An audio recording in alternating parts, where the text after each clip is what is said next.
In this video, we're going to break down every level of the SpongeBob iceberg, from the lighthearted surface details to the strangest and darkest lore hidden beneath. Let's get started. First, the appearance of Nosferatu in the graveyard shift represents one of SpongeBob's most unexpected and memorable moments that perfectly captures the show's ability to blend horror references with absurdist humor. In this Season 2 episode, SpongeBob and Squidward work the night shift at the Krusty Krab, leading Squidward to tell an increasingly elaborate, scary story about the hash-slinging slasher to frighten SpongeBob. The story includes 3 warning signs: the phone ringing with nobody there, the lights flickering on and off, and the arrival of the ghostly fry cook seeking revenge. When these exact events begin happening in real life, both characters become terrified, believing the supernatural threat is real. The tension builds as each predicted element occurs exactly as described, creating genuine suspense despite the comedic setting. The phone rings with no caller, the lights flicker ominously, and a mysterious figure appears outside the restaurant. The audience shares the characters' fear as the horror story seems to come true. The reveal that Nosferatu, MISF, the classic 1922 German silent film vampire, is responsible for flickering the lights, serves as perhaps the most unexpected punchline in SpongeBob history. The ancient vampire appears as a realistic black and white figure contrasting sharply with the cartoon world, simply flicking a light switch up and down while making his characteristic hand gestures. His presence is never explained or questioned by the characters, who simply accept this supernatural being as the mundane cause of their electrical problems. This moment works on multiple levels because it simultaneously deflates and validates the horror atmosphere. The mysterious light flickering does have a supernatural cause, but it's completely unrelated to the hash-slinging slasher story and poses no actual threat. Nosferatu appears to be conducting normal maintenance work, treating light switch operation as a regular job duty. The absurdity comes from treating a legendary movie monster as an ordinary maintenance worker, while ignoring how impossible his presence should be. The choice of Nosferatu specifically adds layers of meaning for viewers familiar with film history. Count Orlok from the 1922 film represents one of cinema's most iconic and frightening vampire portrayals, making his mundane appearance in a children's cartoon particularly jarring. The original Nosferatu was an unauthorized adaptation of Dracula that created its own unique brand of gothic horror, and its inclusion here bridges nearly a century of horror cinema with modern animation. The scene also demonstrates SpongeBob's sophisticated approach to referential humor that works for both children and adults. Young viewers find the moment funny because of the anticlimactic explanation for the scary lights, while older viewers appreciate the surreal juxtaposition of classic German expressionist cinema with cartoon silliness. This multi-layered comedy approach became a hallmark of the series' early seasons. From a production standpoint, the Nosferatu moment required careful consideration of how to integrate live-action footage into the animated world. The black and white aesthetic helps separate him from the colorful SpongeBob universe while maintaining visual coherence. His movements are deliberately stilted and theatrical, matching the performance style of early silent films, while emphasizing his otherworldly nature. The impact of this moment extends far beyond the episode itself, becoming one of the most quoted and memed scenes in SpongeBob history. The phrase, Nosferatu, delivered in SpongeBob's voice, has become shorthand for unexpected or absurd explanations, while the image of the vampire flicking lights has inspired countless internet jokes and references. The scene's popularity demonstrates how effective surreal humor can be when it catches audiences completely off guard. The moment also serves as a perfect example of how SpongeBob uses horror elements not to genuinely frighten viewers, but to create comedy through subversion and absurdity. Rather than relying on typical cartoon scares like ghosts or monsters designed for children, the show references legitimate horror cinema and transforms it into something unexpectedly harmless and silly. Rock Bottom Language Barrier. The Rock Bottom episode presents one of SpongeBob's most creative and unsettling explorations of communication, breakdown, and social isolation through its unique language barrier concept. In this Season 1 episode, SpongeBob accidentally boards the wrong bus and ends up in Rock Bottom, a deep-sea community where all the residents speak with exaggerated raspberry sounds, interrupting their normal speech patterns. This linguistic difference creates immediate alienation for SpongeBob, who cannot understand or effectively communicate with the local population. The rock bottom language involves inserting wet, spitting raspberry sounds represented in subtitles as paft or THTBT between words and syllables, creating a communication system that sounds almost like mockery to outsiders. Residents speak normally but add these sounds seemingly at random intervals, making their speech comprehensible to each other but completely confusing to visitors. The language barrier isn't just different words or accents, it's an entirely different way of producing speech sounds that SpongeBob cannot replicate properly. This communication problem creates escalating frustration and anxiety as SpongeBob tries to accomplish simple tasks like asking for directions or buying a bus ticket. Every interaction becomes a struggle where his attempts to speak the local language come across as either incompetent or offensive to the residents. His inability to master the raspberry sounds leads to misunderstandings that make his situation worse, trapping him in a cycle of failed communication attempts. The episode brilliantly uses this language barrier to explore themes of cultural isolation and the anxiety of being an outsider in an unfamiliar place. SpongeBob's experience mirrors real-world situations where travelers struggle with foreign languages, but the surreal nature of Rock Bottom amplifies these feelings to nightmarish proportions. The resident's seemingly simple language becomes an insurmountable obstacle that prevents him from accessing basic services or getting help. Rock Bottom itself serves as a visual metaphor for being out of one's depth, literally and figuratively.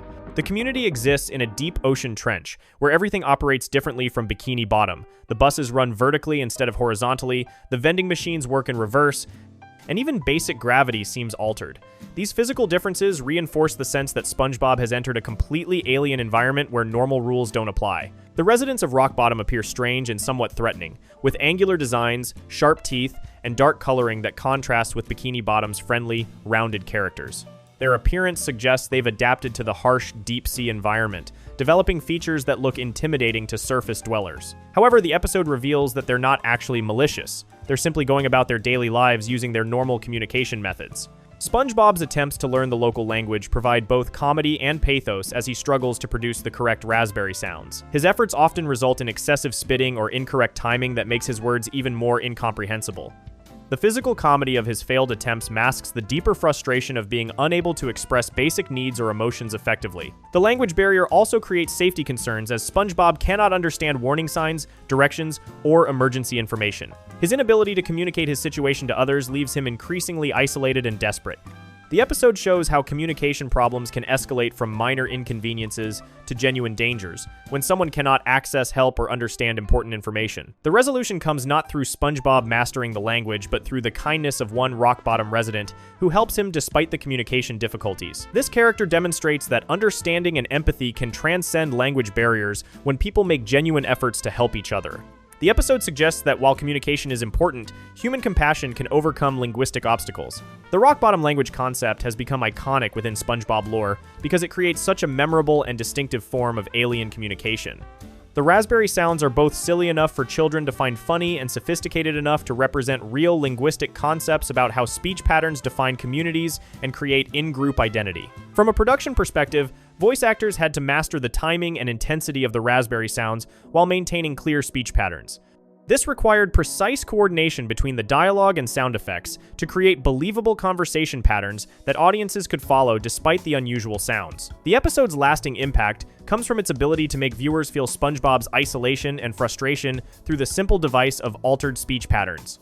By creating a language that sounds almost like normal English but remains incomprehensible, Rock Bottom captures the anxiety and alienation of being a stranger in a strange land. Bubble Bass Pickle Lie. The Bubble Bass Pickle conspiracy from Pickles represents one of SpongeBob's most psychologically devastating storylines, where a customer's deliberate deception destroys the main character's confidence and professional identity. In this Season 1 episode, Bubble Bass, a large, intimidating fish with thick glasses and a condescending attitude, orders a Krabby Patty and then falsely claims that SpongeBob forgot to include pickles. This seemingly minor complaint triggers a complete breakdown of SpongeBob's self-confidence and ability to perform his job. The incident begins when Bubble Bass visits the Krusty Krab and orders a double Krabby Patty on a stick with tartar sauce, onions, pickles, ketchup, mustard, lettuce, and tomatoes. SpongeBob prepares the order exactly as requested, including the pickles, but Bubble Bass examines the burger and loudly announces that there are no pickles. When SpongeBob insists he included them, Bubble Bass opens the burger to reveal that the pickles are indeed missing, causing public embarrassment for SpongeBob in front of other customers. The psychological impact on SpongeBob is immediate and severe. His identity as the best fry cook in Bikini Bottom gets shattered by this single incident of apparent failure. The episode shows how deeply SpongeBob's self-worth is tied to his job performance, making this professional criticism devastating to his entire sense of self. His reaction goes far beyond normal disappointment. He he experiences what appears to be a complete psychological breakdown that affects every aspect of his cooking ability. What makes this situation particularly cruel is that Bubble Bass is deliberately lying. He has hidden the pickles under his tongue during his inspection of the burger, making it appear that SpongeBob made a mistake when the order was actually prepared correctly. This deception is calculated and malicious, designed to humiliate SpongeBob publicly and destroy his reputation as a competent fry cook. The act represents a form of gaslighting where Bubble Bass makes SpongeBob doubt his own memory and abilities.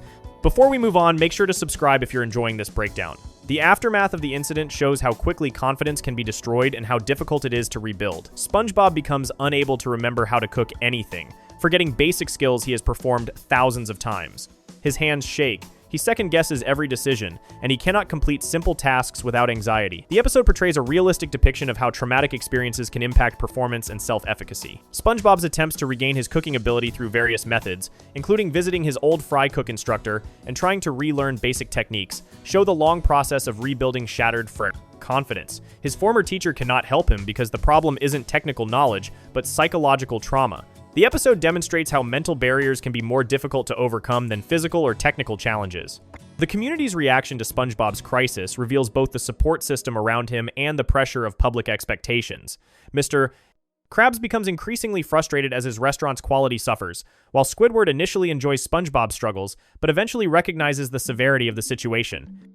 The customers who witnessed the original incident continue to doubt SpongeBob's abilities, showing how public perception can compound personal trauma. The resolution comes when SpongeBob finally confronts Bubble Bass again, and the truth is revealed through careful observation. When Bubble Bass claims another burger is missing pickles, SpongeBob notices that the customer's speech sounds different, muffled and thick.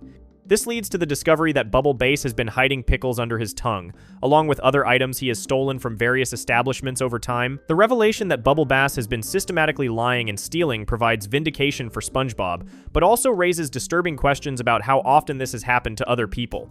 The cache of hidden items under Bubble Bass's tongue suggests a pattern of fraudulent behavior designed to get free food and humiliate service workers. His ability to speak normally while hiding large objects in his mouth indicates this is a practiced deception.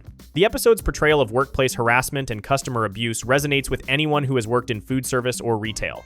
Bubble Bass represents the type of customer who uses complaints and public embarrassment as weapons against service workers, knowing that employees cannot defend themselves effectively. His behavior demonstrates how customers can abuse their position of power to harm workers psychologically. The psychological accuracy of SpongeBob's response to the false accusation makes this episode particularly powerful. His immediate loss of confidence, inability to perform basic tasks, and need for external validation all reflect real trauma responses. The episode shows how a single negative experience can override years of positive feedback and successful performance when it strikes at someone's core identity. The character design of Bubble Bass reinforces his role as an antagonist through visual cues that suggest untrustworthiness and aggression. His thick glasses, large size, and condescending expressions make him appear intimidating and intellectual, giving him authority when he makes his false claims. His deep voice and formal speech patterns add to his ability to seem credible when lying. The social dynamics of the situation also reflect real-world power imbalances between customers and service workers. Other customers in the restaurant immediately side with Bubble Bass because he appears calm and authoritative, while SpongeBob becomes emotional and defensive. This shows how social biases can favor the accuser in customer service disputes, regardless of the truth. The episode's lasting impact comes from its honest portrayal of how devastating false accusations can be to someone's professional identity and mental health. It demonstrates that reputation and confidence, once damaged, require significant effort to rebuild. The story also serves as a cautionary tale about the power of lies to destroy lives and the importance of seeking truth rather than accepting surface appearances. Magic Conch Cult Logic. The Magic Conch Shell episode Club SpongeBob presents one of the series' most disturbing explorations of blind faith, cult-like thinking, and the dangers of surrendering personal agency to arbitrary authority.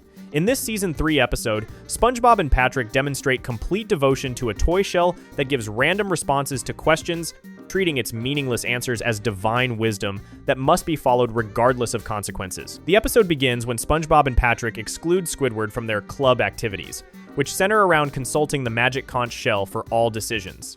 The shell is clearly just a children's toy with a limited set of pre-recorded responses like yes, no, try asking again, and I don't think so. However, SpongeBob and Patrick treat these random answers as infallible guidance that determines every aspect of their behavior and decision-making. When the three characters become stranded in the kelp forest, the magic conch's influence becomes genuinely dangerous. SpongeBob and Patrick refuse to take any action to improve their situation without first consulting the shell and receiving permission.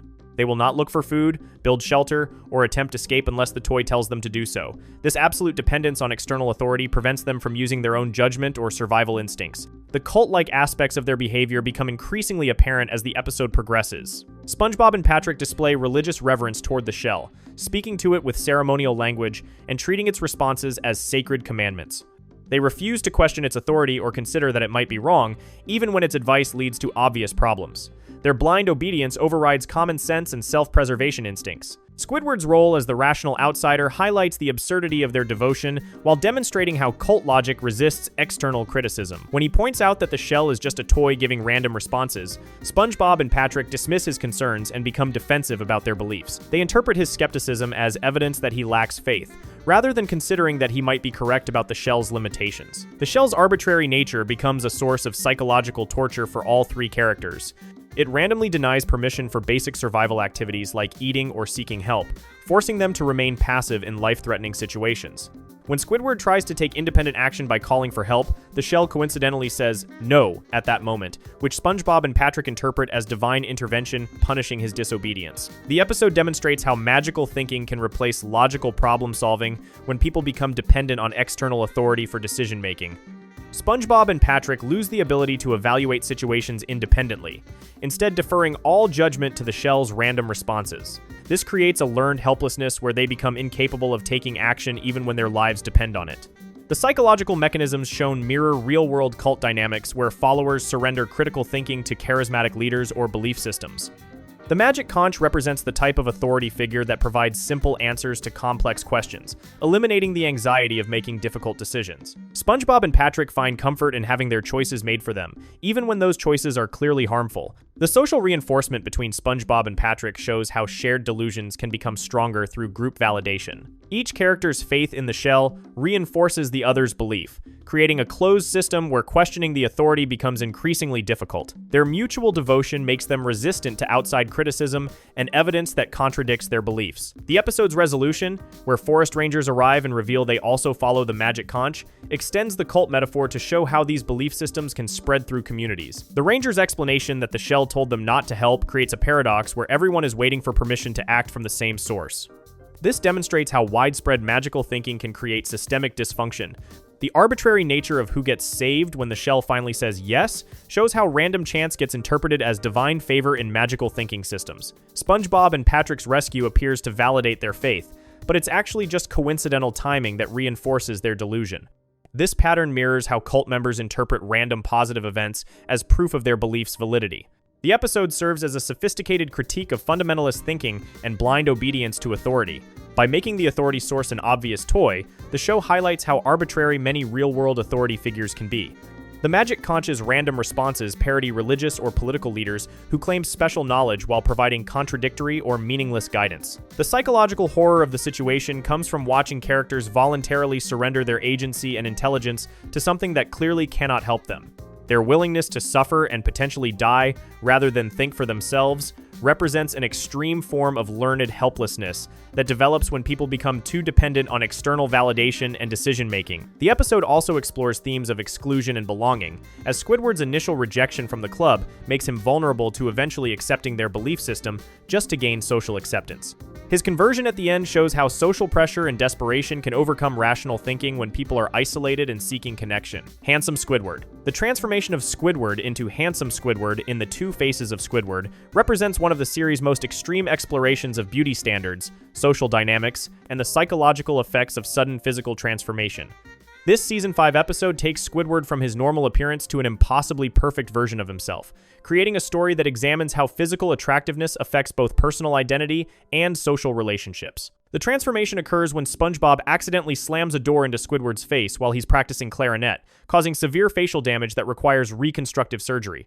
The doctor's work goes beyond simple repair to create what can only be described as supernatural handsomeness. Squidward emerges with perfectly symmetrical features, glowing skin, flowing hair, and an aura of ethereal beauty that literally causes other characters to swoon upon seeing him. The immediate social response to handsome Squidward demonstrates how dramatically physical appearance affects interpersonal dynamics. Characters who previously ignored or disliked Squidward suddenly become obsessed with him, fighting for his attention and treating him like a celebrity. The transformation reveals the shallow nature of many social relationships and how much preferential treatment attractive people receive in daily interactions. Squidward's psychological response to his new appearance shows both the positive and negative aspects of sudden physical transformation. Initially, he experiences unprecedented confidence and social success, enjoying the attention and admiration he has always craved.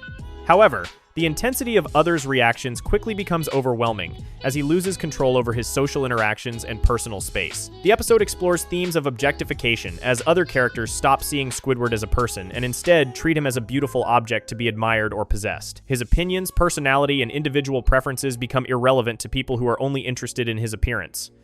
This transformation from overlooked individual to objectified beauty icon creates new forms of isolation and stress. The physical comedy surrounding handsome Squidward's effect on others borders on the surreal, with characters fainting, forming crowds, and engaging in bizarre behavior when exposed to his beauty. These exaggerated reactions serve as commentary on celebrity culture and the irrational worship of physical attractiveness in society. The episode suggests that extreme beauty can be as much a curse as a blessing. SpongeBob's role in both creating and resolving Squidward's situation adds layers of irony to the story. His accidental door slamming creates the transformation, his well-meaning attempts to help make things worse, and his final accident restores Squidward to normal. This pattern reflects SpongeBob's consistent role as a catalyst for chaos despite his good intentions. The episode's treatment of beauty standards reveals how arbitrary and extreme social expectations can be. Handsome Squidward's appearance is so perfect it becomes almost alien, suggesting that idealized beauty is often unrealistic and unattainable. The contrast between his transformed and normal appearance highlights how harsh society can be toward those who don't meet conventional attractiveness standards. The social dynamics shown in the episode mirror real-world phenomena around celebrity worship and the treatment of attractive individuals. The crowds that form around handsome Squidward, the special treatment he receives, and the assumption that he must be superior in all ways because of his looks, all reflect genuine social biases that affect how people are perceived and treated. Squidward's desire to return to his normal appearance, despite losing his newfound social advantages, suggests that authenticity and personal comfort matter more than external validation. His relief at becoming regular, Squidward again indicates that the psychological cost of constant attention and objectification outweighed the social benefits of being universally considered beautiful. The episode also functions as a commentary on plastic surgery and cosmetic enhancement culture. The medical transformation that creates handsome Squidward represents the extreme end of cosmetic procedures, while the ultimate return to his original appearance suggests that surgical alteration may not provide the lasting happiness people expect. The at-night running gag represents one of SpongeBob's most effective uses of repetitive humor to build tension and create comedic timing. This phrase, delivered in a dramatic, echoing voice, appears throughout various episodes to signal when events are taking place during nighttime hours, but its usage evolves from simple time indication to a source of comedy through over-the-top delivery and increasingly absurd contexts. The gag typically involves a character stating that something happens during daytime, followed by another character adding, "at night," in an ominous, reverberating voice that suggests nighttime activities are inherently more sinister or dramatic. This formula creates humor through the contrast between mundane activities and the supernatural dread implied by the dramatic delivery of the time specification. The most memorable use of this gag occurs in Graveyard Shift when Squidward describes the hash-slinging slasher's activities. The story builds tension through repetitive use of "at night" to emphasize when the ghostly fry cook appears, creating an atmosphere of dread that makes the eventual anticlimactic resolution more effective. Each repetition of the phrase adds to the horror atmosphere, while simultaneously becoming funnier through overuse. The effectiveness of the gag comes from its simplicity and the dramatic contrast between the delivery and the content. The phrase "at night" is inherently mundane. Many activities happen at night without any special significance. However, the theatrical delivery transforms this simple time reference into something that sounds mysterious and threatening, creating humor through the mismatch between form and content. The voice acting for the at-night gag requires specific timing and tone to achieve its comedic effect. The delivery must be dramatic enough to sound genuinely ominous, while being obvious enough that audiences recognize the absurdity. The echoing effect and extended pronunciation turn two simple words into a theatrical performance that parodies horror movie conventions. The gag functions as part of SpongeBob's broader strategy of using repetition for comedic effect. Like other running jokes in the series, the AT night phrase becomes funnier through repeated use as audiences anticipate its appearance and enjoy the consistency of its dramatic delivery. The predictability becomes part of the humor rather than diminishing it. The cultural impact of the at night gag extends beyond the show itself, becoming a recognizable reference that fans use to parody dramatic storytelling in other contexts. The phrase has become shorthand for unnecessarily dramatic emphasis, demonstrating how effective the original joke was at capturing a specific type of overwrought presentation. The gag also serves a functional purpose in episodes by clearly establishing when scene transitions occur between day and night. Rather than using simple title cards or visual cues, the dramatic announcement makes time changes into entertaining moments that maintain audience engagement while providing necessary information about story progression. The versatility of the at-night gag allows it to be adapted to different contexts and situations throughout the series. Whether used for genuine horror atmosphere, simple time indication, or pure comedic effect, the phrase maintains its effectiveness through consistent delivery and audience familiarity with the format. The psychological effect of the gag on viewers involves creating anticipation and satisfaction through pattern recognition. Audiences learn to expect the dramatic delivery and find pleasure in its appearance, while the contrast between expectation and reality creates the comedic surprise that makes the joke work repeatedly. Before we move on, make sure to subscribe if you're enjoying this breakdown. The surface level covers SpongeBob's most recognizable and widely discussed moments that any casual viewer would know. Nosferatu's random appearance flicking lights in Graveyard Shift became an iconic Surreal moment. Rock Bottom's raspberry language barrier created memorable communication comedy. Bubble Bass hiding pickles under his tongue to gaslight SpongeBob demonstrated workplace harassment. The Magic Conch Shell episodes showed dangerous cult-like blind obedience to arbitrary authority. Handsome Squidward explored beauty standards and objectification through surgical transformation. The at-night running gag used dramatic delivery for comedic effect across multiple episodes. These elements represent the show's most accessible, weird moments that fans commonly reference and meme, establishing SpongeBob's reputation for absurdist humor mixed with surprisingly dark psychological themes. Moving on to Shallow Waters now, the Nasty Patty's accidental murder setup. The Nasty Patty represents one of SpongeBob SquarePants' darkest episodes, transforming what should be a simple prank into a genuine murder mystery that places the main characters in the role of accidental killers covering up what they believe to be a death. This Season 3 episode takes SpongeBob and Mr. Krabs from innocent restaurant owners to panicked criminals attempting to dispose of a body, creating a storyline that pushes the boundaries of children's television into genuinely disturbing territory. The setup begins when a health inspector arrives at the Krusty Krab claiming to be conducting a routine inspection. However, SpongeBob and Mr. Krabs have just heard a news report about a fake health inspector who has been going around town getting free food by impersonating an official. This coincidental timing creates immediate suspicion about the inspector's legitimacy, leading them to conclude that he must be the imposter mentioned on television. Their assumption, while logical given the circumstances, sets up the tragic misunderstanding that drives the entire episode. Rather than simply refusing service or calling the authorities to verify the inspector's credentials, Mr. Krabs decides to teach the supposed fake inspector a lesson through deliberate food poisoning. This decision represents a massive escalation from reasonable suspicion to premeditated assault, showing how quickly Mr. Krabs' vindictive nature can override basic moral and legal boundaries. His choice to respond to perceived fraud with actual harm demonstrates the dangerous thinking that justifies violence as appropriate punishment for minor crimes. The creation of the Nasty Patty involves SpongeBob and Mr. Krabs deliberately contaminating food with various disgusting and potentially harmful substances. They use ingredients like toenail clippings, ketchup, onions, peanut plant, Krabby Patty, lettuce, cheese, pickles, and other materials that are either inedible or contaminated with bacteria. The methodical preparation of this deliberately harmful food shows both characters actively participating in what they believe will make someone seriously ill. The moral implications of their actions become clear when examined from the perspective of food safety and criminal law. Deliberately serving contaminated food to a customer, regardless of their suspected dishonesty, constitutes assault with intent to cause bodily harm. The fact that they believe the inspector is committing fraud does not legally or morally justify their decision to poison him. Their vigilante approach to justice represents a dangerous abandonment of proper legal procedures and basic human decency. The inspector's collapse after eating the Nasty Patty appears to confirm their worst fears about what they've done. When he falls unconscious and becomes unresponsive, SpongeBob and Mr. Krabs immediately assume they have killed him through food poisoning.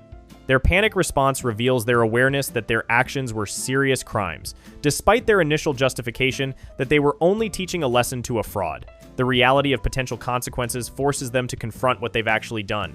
The cover-up attempt that follows shows how quickly innocent people can become deeply involved in criminal activity once they believe they've committed a serious crime. SpongeBob and Mr. Krabs move from restaurant owners to body disposal criminals in a matter of minutes, demonstrating how panic and fear can override moral reasoning. Their decision to hide the body rather than call for medical help shows how guilt and self-preservation can prevent appropriate responses to emergencies. The physical comedy of their disposal efforts masks the genuinely disturbing nature of what they're attempting to accomplish. They struggle to move what they believe is a corpse, hide it in various locations around the restaurant, and eventually attempt to bury it in SpongeBob's backyard.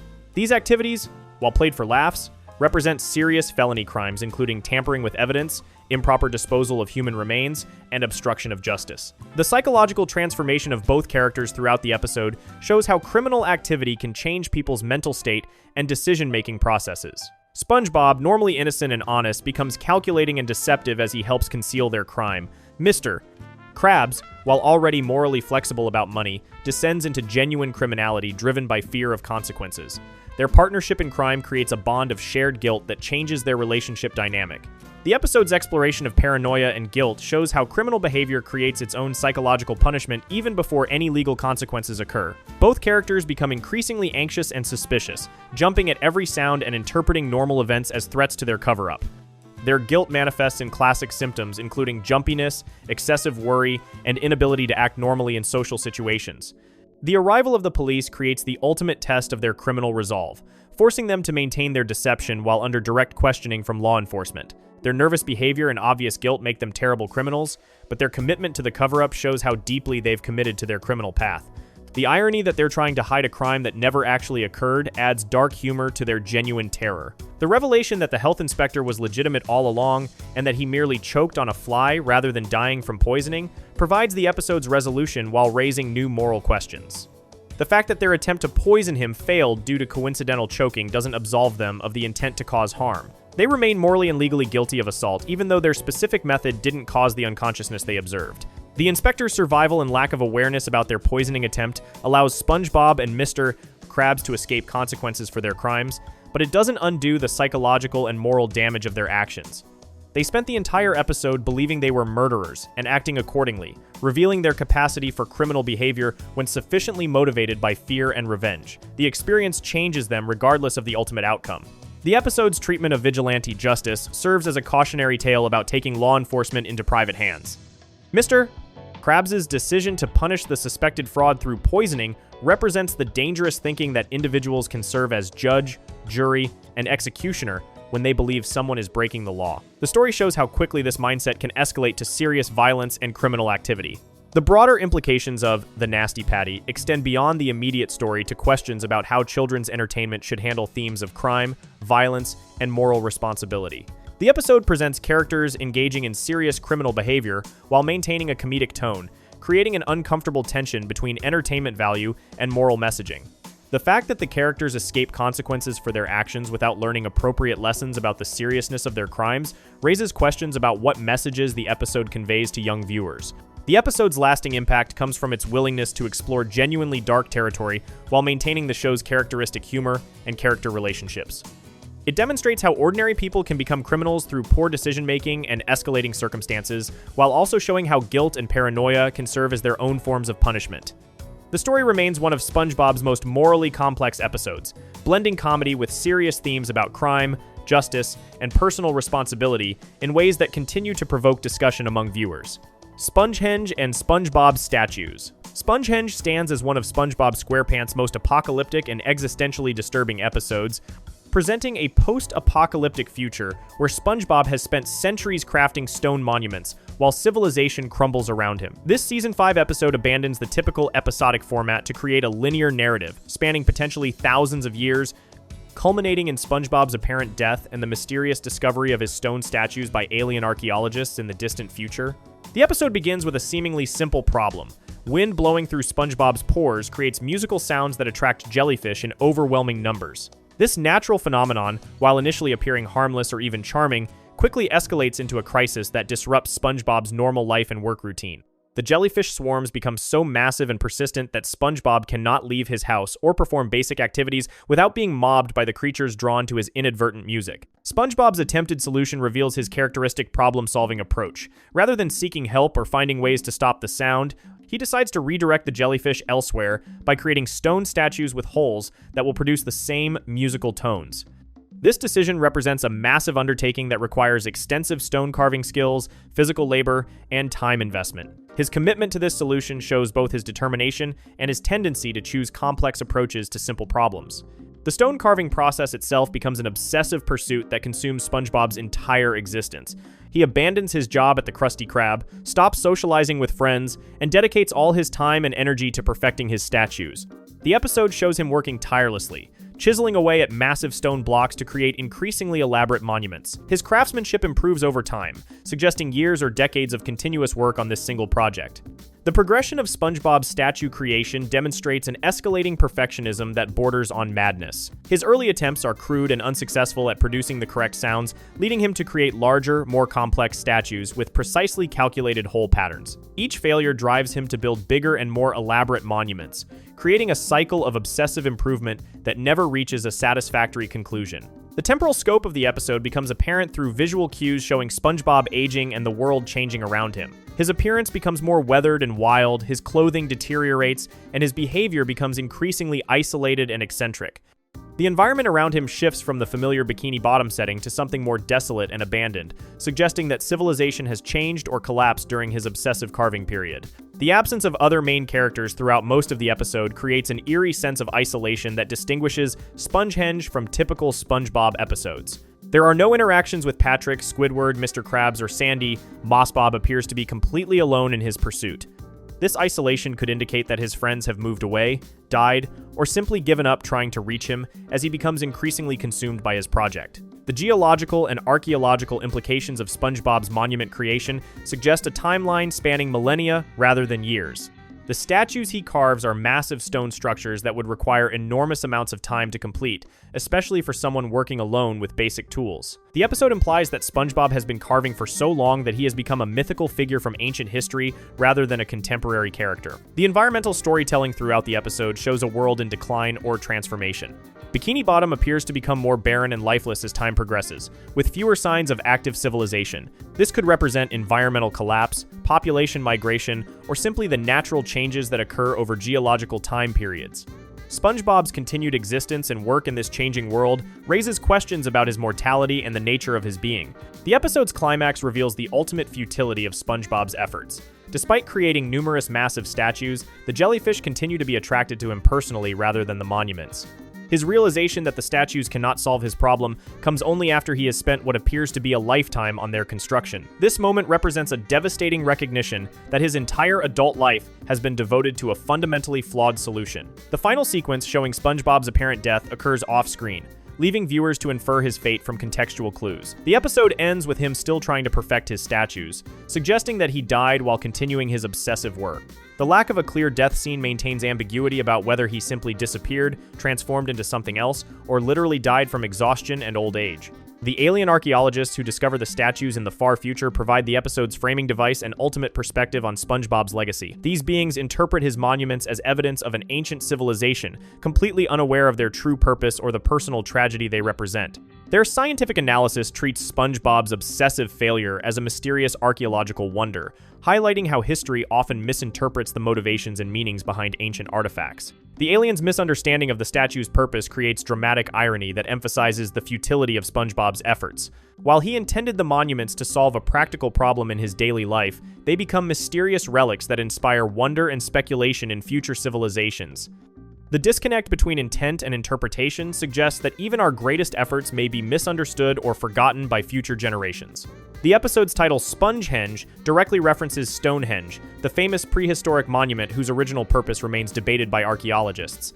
This parallel suggests that many ancient monuments may have originated from personal obsessions or practical problems, rather than the grand religious or astronomical purposes often attributed to them. SpongeBob's statues serve as a meditation on how individual struggles can become historical mysteries. The psychological horror of Spongehenge comes from watching a beloved character waste his entire life on a doomed project while losing everything that made his existence meaningful. His friendships, career, and happiness are all sacrificed to an obsession that ultimately fails to achieve its goal.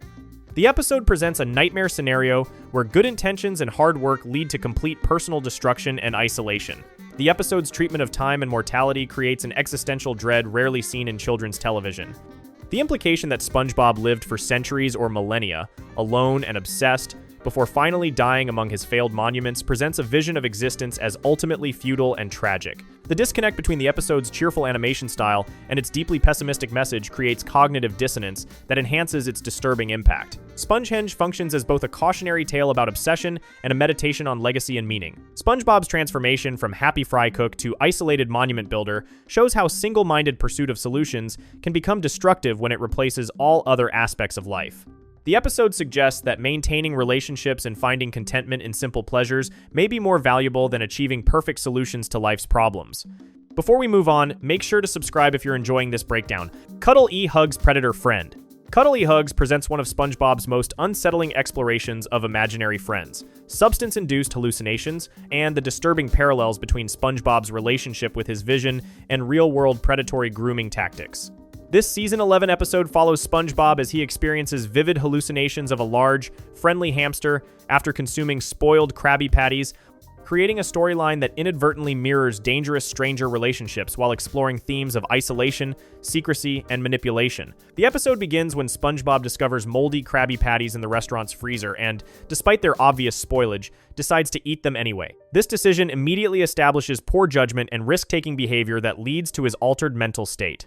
The consumption of contaminated food creates the biochemical conditions for his hallucinations, though the episode treats this as magical rather than medical, avoiding explicit discussion of food poisoning or psychoactive effects. Cuddle E. Hugs first appears to SpongeBob as an enormous, colorful hamster with an overly friendly demeanor and immediate interest in forming a close relationship. The creature's design incorporates elements that appear child-friendly and non-threatening: bright colors, soft fur, a smiling face, and gentle voice, while his size and sudden appearance create an inherently unsettling presence. His immediate insistence on being SpongeBob's best friend establishes the rushed intimacy that characterizes his manipulative approach. The parallels to predatory grooming behavior become apparent through Cuddle E, Hugs' consistent tactics throughout the episode. He immediately isolates SpongeBob from his existing relationships by claiming that other people wouldn't understand their special friendship. This isolation strategy prevents SpongeBob from seeking outside perspective or validation about his new relationship, creating dependency on Cuddle E. Hugs as his primary source of social interaction and emotional support. Cuddle E Hugs employs classic manipulation techniques including love bombing, where he overwhelms SpongeBob with excessive affection and attention to create emotional dependency.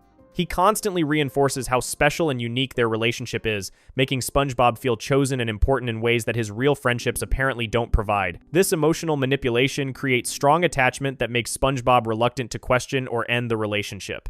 The secrecy element of their relationship mirrors predatory patterns where victims are encouraged to keep relationships hidden from family and friends. Cuddle E. Hugs convinces SpongeBob that their friendship must remain secret because others wouldn't understand or approve, creating shame and isolation that prevents SpongeBob from seeking help or advice. The secret nature of their relationship becomes a source of excitement and specialness that further bonds SpongeBob to his hallucination. SpongeBob's behavioral changes throughout the episode show the psychological impact of his relationship with Cuddle E Hugs. He becomes secretive, withdrawn from his real friends, and increasingly focused on pleasing his imaginary companion. His performance at work suffers as he becomes distracted by conversations and activities with Cuddle E, Hugs that others cannot see or understand. These changes reflect how unhealthy relationships can isolate people from their support systems and normal activities. The episode's treatment of SpongeBob's mental state raises concerning questions about his psychological vulnerability and capacity for reality testing. His acceptance of Cuddle E, Hugs without questioning the creature's sudden appearance or impossible nature, suggests either extreme naivety or compromised mental functioning. The ease with which he abandons critical thinking and embraces this obviously supernatural being indicates problematic judgment that could extend to real-world situations. Patrick and Squidward's reactions to SpongeBob's behavior provide the outside perspective that Cuddle E Hugs works to suppress. They recognize that SpongeBob is acting strangely and expressing concern about his well-being, but their attempts to help are undermined by SpongeBob's loyalty to his secret relationship. Their inability to see Cuddle-E hugs makes them appear unreasonable or jealous from SpongeBob's perspective, further isolating him from potential help. The episode's climax involves Cuddle-E hugs, attempting to take SpongeBob away to a place where they can be together forever, which directly parallels predatory abduction scenarios. This escalation from friendship to possession represents the ultimate goal of many manipulative relationships, cite complete control over the victim. The language used suggests permanent separation from SpongeBob's existing life and relationships, which would represent total victory for the manipulative entity. The resolution occurs when SpongeBob's friends intervene, and he recognizes that Cuddle-E Hug's demands are unreasonable and harmful. However, this recognition only comes after significant manipulation and near abduction, suggesting that SpongeBob's judgment remains poor throughout most of the episode. His eventual rejection of Cuddle-E hugs represents a positive outcome, but the episode doesn't address the underlying vulnerability that made him susceptible to manipulation in the first place. The medical explanation for SpongeBob's hallucinations, NES, spoiled food causing toxic reactions, provides a rational framework for understanding his altered mental state. However, the episode treats this explanation as an afterthought rather than addressing the serious health implications of consuming contaminated food. The casual treatment of food poisoning and hallucinations minimizes the real dangers of these conditions while using them as plot devices. The episode's portrayal of hallucinations and altered mental states raises ethical questions about how children's entertainment should handle mental health topics. While the story ultimately shows SpongeBob rejecting his dangerous imaginary friend, it also presents hallucinations as magical experiences rather than medical emergencies. This treatment could discourage viewers from seeking help if they experience similar symptoms or normalize concerning mental health episodes. The broader implications of Cuddle-E hugs extend beyond its immediate story to questions about media literacy and stranger danger education. The episode inadvertently demonstrates classic manipulation tactics used by predators while presenting them in a fantastical context that may not help viewers recognize similar patterns in real-world situations. The magical framing could prevent audience members from connecting these behaviors to actual safety concerns. The character design and behavior of Cuddle-E hugs also reflects broader cultural anxieties about false friendliness and deceptive appearances. His overly cute and friendly exterior masks manipulative intentions, reinforcing the important lesson that appearances can be deceiving and that individuals who seem too eager to form instant close relationships may have hidden motives. The episode's treatment of friendship and social relationships reveals SpongeBob's apparent loneliness and desire for special connections that make him vulnerable to manipulation. His eagerness to embrace Cuddle-E Hug suggests that his existing friendships may not fully meet his emotional needs, creating an opening for exploitative relationships. This vulnerability highlights the importance of building strong, healthy relationships that provide adequate emotional support and social connection. Cuddle-E hugs ultimately serves as an unintentional cautionary tale about the dangers of secret relationships, rushed intimacy, and isolation from support systems.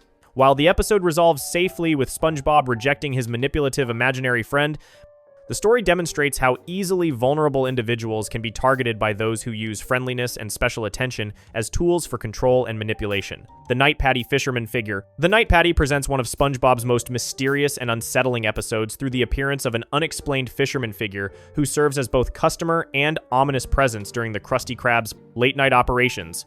This Season 12 episode creates an atmosphere of supernatural dread through minimal dialogue, strange timing, and the fisherman's inexplicable knowledge of secret menu items that shouldn't exist. The fisherman arrives at the Krusty Krab during the late-night shift when SpongeBob is working alone, immediately establishing an isolated and vulnerable setting.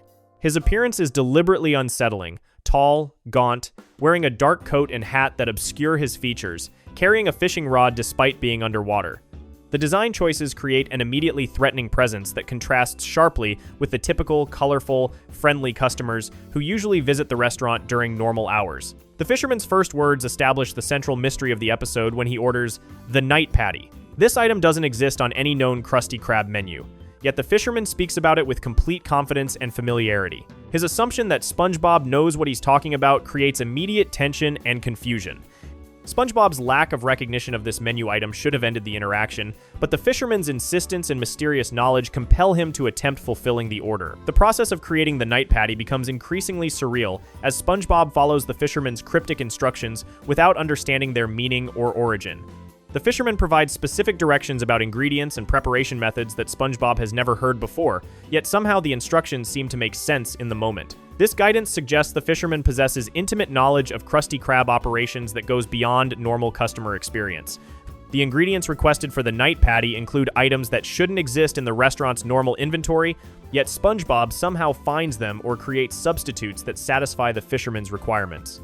This impossible availability of unknown ingredients suggests either supernatural manipulation of reality or SpongeBob's unconscious knowledge of cooking techniques he shouldn't possess. The preparation process becomes ritualistic rather than culinary, with specific steps that seem more like spell components than food preparation. The fisherman's behavior throughout the ordering and preparation process remains consistently enigmatic and slightly threatening. He speaks in short, cryptic phrases that imply deeper knowledge about SpongeBob, the restaurant, and the nature of the night patty itself. His patience during the extended preparation time suggests he has all night to wait, reinforcing the supernatural timelessness that surrounds his presence. His stillness and watchfulness create constant tension as SpongeBob works under his silent observation. The completed night patty appears visually different from normal Krabby Patties, with darker colors and an otherworldly appearance that matches the mysterious circumstances of its creation. The fisherman's reaction upon receiving the burger provides no satisfaction or closure. He simply takes it without comment or expression of gratitude. His consumption of the patty occurs off-screen, denying viewers the resolution of seeing whether the mysterious food serves its intended purpose. The payment transaction adds another layer of mystery to the fisherman's identity and purpose. Instead of normal currency, he offers SpongeBob something unusual, often an old coin, a strange token, or an object with unclear value. SpongeBob's acceptance of this non-standard payment suggests he's operating under different rules during this nighttime encounter. The exchange feels more like a mystical transaction than a commercial purchase. The fisherman's departure occurs as mysteriously as his arrival, with him simply walking back into the darkness outside the restaurant. He provides no explanation for his knowledge of the secret menu item, no indication of satisfaction with his meal, and no promise to return. His exit leaves SpongeBob alone with more questions than answers, and a vague sense that something significant has occurred without his full understanding. The episode's treatment of time creates additional unsettling elements, as the fisherman's visit seems to exist outside normal temporal flow. The night feels longer than it should, the preparation time extends beyond reasonable duration, and morning arrives suddenly after his departure. This temporal distortion suggests the fisherman's presence affects reality itself, bending normal rules of time and space during his visit. SpongeBob's behavior during and after the fisherman's visit shows subtle changes that indicate the encounter has affected him in ways he doesn't fully understand. He becomes more subdued and thoughtful, suggesting the experience has left him with lingering questions about the nature of his work and the restaurant's hidden mysteries. His inability to fully remember or explain what happened reinforces the dreamlike quality of the encounter. The episode deliberately avoids providing explanations for the fisherman's identity, knowledge, or purpose, leaving viewers to interpret his significance through context and atmosphere rather than explicit revelation. This ambiguity allows multiple interpretations. He could be a supernatural entity, a time traveler, a former employee with secret knowledge, or a manifestation of SpongeBob's subconscious understanding of advanced cooking techniques. The fisherman's knowledge of the night patty suggests the existence of hidden layers within the Krusty Krab's history and operations that even SpongeBob doesn't fully understand. This implies that the restaurant has deeper mysteries and traditions that exist beyond the surface-level business operations shown in typical episodes. The secret menu concept suggests that there are aspects of the job that only become apparent during special circumstances or to certain individuals. The recurring nature of the fisherman's visits in some interpretations suggests he represents a regular but hidden aspect of the Krusty Krab's operations. His periodic returns imply an ongoing relationship or obligation that exists outside normal business hours and customer interactions. This pattern creates a parallel economy or service structure that operates according to different rules than the daytime restaurant business. The psychological impact of these encounters on SpongeBob reflects the disorienting effect of experiences that exist at the edges of understanding and explanation. The fisherman's visits challenge SpongeBob's confidence in his knowledge of his workplace and cooking abilities, while introducing elements of mystery and uncertainty into his normally predictable routine. These encounters suggest that even familiar environments can contain hidden depths and unknown possibilities. The episode's exploration of liminal spaces, the time between day and night, the boundary between known and unknown, the edge between normal and supernatural, creates an atmosphere where unusual events become possible. The late-night setting removes the safety and predictability of normal operating hours, creating a space where different rules can apply and mysterious figures can emerge from the darkness. The fisherman figure ultimately represents the unknown possibilities that exist within familiar spaces and routines. His presence suggests that there are always mysteries and hidden knowledge waiting to be discovered, even in the most ordinary circumstances. The episode uses his character to explore themes of mystery, hidden knowledge, and the possibility that reality contains more depth and strangeness than everyday experience reveals. Before we move on, make sure to subscribe if you're enjoying this breakdown. Jellyfish Jam House Swarm. Jellyfish Jam transforms SpongeBob's innocent hobby of jellyfishing into a nightmarish home invasion scenario, where thousands of jellyfish take over his house and create chaos that threatens both his property and his relationships with neighbors. This Season 1 episode explores how good intentions and misunderstanding of natural behavior can lead to situations that spiral completely out of control, turning beloved creatures into dangerous pests that must be removed by force. The episode begins with SpongeBob's discovery of an injured jellyfish during one of his regular jellyfishing expeditions. His decision to take the creature home for care and recovery demonstrates his compassionate nature and desire to help wildlife in distress. However, this well-meaning rescue operation immediately creates problems, as SpongeBob lacks understanding of proper wildlife rehabilitation techniques and the potential consequences of bringing wild animals into domestic spaces. SpongeBob's treatment of the injured jellyfish reveals his tendency to anthropomorphize animals and treat them as if they share human social structures and desires. He provides the jellyfish with a name, creates comfortable accommodations in his home, and attempts to entertain it with music and games. While these actions show kindness and creativity, they also demonstrate his failure to understand the jellyfish's actual needs and natural behaviors as a wild creature. The jellyfish's apparent enjoyment of SpongeBob's stereo music creates the initial positive reinforcement that encourages both characters to continue their unusual relationship. The creature's dancing and excited movements in response to the music seem to validate SpongeBob's approach to care and entertainment. This apparent success makes SpongeBob feel confident that he's helping the jellyfish and providing it with experiences it enjoys and benefits from. The gradual arrival of additional jellyfish through SpongeBob's windows represents the beginning of the crisis that will eventually overwhelm his home and neighborhood. The music that initially attracted and entertained one jellyfish serves as a beacon that draws more creatures from the surrounding area.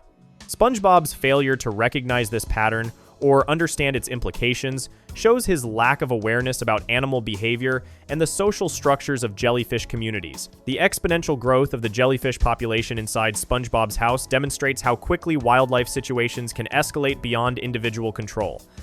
What begins as caring for one injured animal rapidly becomes managing dozens, then hundreds, then thousands of creatures that fill every available space in his home. The mathematical progression of their arrival shows how natural reproduction and attraction patterns can create overwhelming numbers in very short periods. SpongeBob's initial excitement about his expanding jellyfish community reveals his misunderstanding of the situation's seriousness and sustainability. He interprets the growing swarm as evidence that his home provides something the jellyfish need and want, rather than recognizing that he's created an artificial environment that attracts far more animals than his space can safely accommodate. His enthusiasm blinds him to the practical problems that are developing. The jellyfish behavior inside SpongeBob's house becomes increasingly destructive as their numbers grow and their natural movement patterns conflict with domestic architecture and furniture. The creatures don't understand human concepts of property damage or personal space, leading them to fly through walls, break objects, and create chaos simply by following their natural instincts in an inappropriate environment. Their presence transforms SpongeBob's orderly home into a hive-like structure. The impact on SpongeBob's daily routine shows how completely the jellyfish have taken over his living space and normal activities. He can no longer cook, sleep, or move around his house without navigating through swarms of creatures that treat his home as their territory. The jellyfish's constant movement and buzzing create sensory overload that makes concentration and rest impossible, turning his sanctuary into a source of stress and exhaustion. Squidward's reactions to the jellyfish invasion provide the outside perspective that SpongeBob lacks due to his emotional attachment to the creatures. Squidward immediately recognizes the situation as a serious problem that needs intervention, while SpongeBob continues to see it as a positive development. This difference in perception creates conflict between neighbors and demonstrates how personal involvement can prevent objective assessment of problematic situations. The escalation to neighborhood-wide problems occurs when the jellyfish swarm expands beyond SpongeBob's property to affect surrounding homes and community spaces. The creature's attraction to music and activity draws them to other houses, creating public safety and property damage issues that force community intervention. SpongeBob's personal problem becomes a collective crisis that requires coordinated response from authorities and neighbors. The attempted solutions to the jellyfish problem reveal the complexity of managing wildlife situations once they've grown beyond individual control. Simple approaches like asking the jellyfish to leave or trying to guide them away prove completely ineffective because the creatures don't understand human communication or requests. Their instinctual behavior overrides any attempts at negotiation or peaceful resolution. The physical removal of the jellyfish requires organized effort and proper equipment that SpongeBob doesn't possess. Professional intervention becomes necessary to safely relocate the creatures without harming them or the people involved in the process. This need for expert help demonstrates how wildlife problems often require specialized knowledge and tools that well-meaning individuals don't have access to or understanding of. The emotional impact on SpongeBob of losing his jellyfish companions shows the psychological difficulty of ending relationships with animals, even when those relationships have become problematic or dangerous. His attachment to the creatures makes their removal feel like personal loss and abandonment rather than necessary problem solving. This emotional conflict between caring for individual animals and protecting community welfare creates genuine moral complexity. The resolution process involves relocating the jellyfish to their proper natural habitat, where they can behave normally without creating problems for human communities. This solution addresses both the immediate crisis and the underlying issue of animals being kept in inappropriate environments. The relocation represents a compromise that protects both human interests and animal welfare while correcting the original mistake of bringing wildlife into domestic spaces. The neighborhood's recovery from the jellyfish invasion requires extensive cleanup and repair work to fix the damage caused by thousands of creatures moving through residential areas. Property damage, disrupted utilities, and general chaos all need attention once the animals are removed. This cleanup process illustrates the real costs and consequences of wildlife management problems that extend far beyond the initial rescue decision. The episode's treatment of the relationship between humans and wildlife explores the complex balance between compassion for individual animals and responsibility for community welfare. SpongeBob's desire to help the injured jellyfish represents admirable empathy and kindness, but his lack of knowledge about proper wildlife care creates problems that harm both the animals and his neighbors. The story suggests that good intentions must be combined with appropriate knowledge and consideration of broader consequences. The lasting impact of the jellyfish invasion on SpongeBob's understanding of animal care shows character growth through difficult experience. His recognition that wild animals belong in wild habitats represents important learning about the difference between helping wildlife and keeping them as inappropriate companions. This lesson about proper animal welfare comes at significant personal and community cost, but provides valuable knowledge for future situations. Have You Seen This Snail? Presents one of SpongeBob's most emotionally devastating sequences through Gary's departure and the subsequent montage showing SpongeBob's desperate search efforts and psychological breakdown. This Season 4 episode explores themes of neglect, guilt, loss, and the deep bonds between pets and their owners through a storyline that takes SpongeBob from thoughtless caregiver to heartbroken searcher willing to sacrifice everything to find his missing companion. The setup for Gary's disappearance stems from SpongeBob's temporary obsession with a new paddleball toy that distracts him from his pet care responsibilities. His fixation on achieving a high score creates tunnel vision that makes him ignore Gary's basic needs for food, attention, and care. This neglect isn't malicious, but represents the kind of thoughtless behavior that can develop when people become consumed by personal interests at the expense of their relationships and responsibilities. Gary's decision to leave occurs after multiple attempts to get SpongeBob's attention fail to penetrate his obsession with the paddleball game. The snail's departure represents a desperate response to being ignored and neglected by someone he depends on for survival and companionship. His choice to seek care elsewhere demonstrates both intelligence and self-preservation instincts, but also represents the breakdown of trust between pet and owner that develops when basic needs aren't met. SpongeBob's initial failure to notice Gary's absence reveals the depth of his distraction and self-absorption during the paddleball obsession. His continued focus on the game, even when his pet is missing, shows how completely his priorities have become disordered.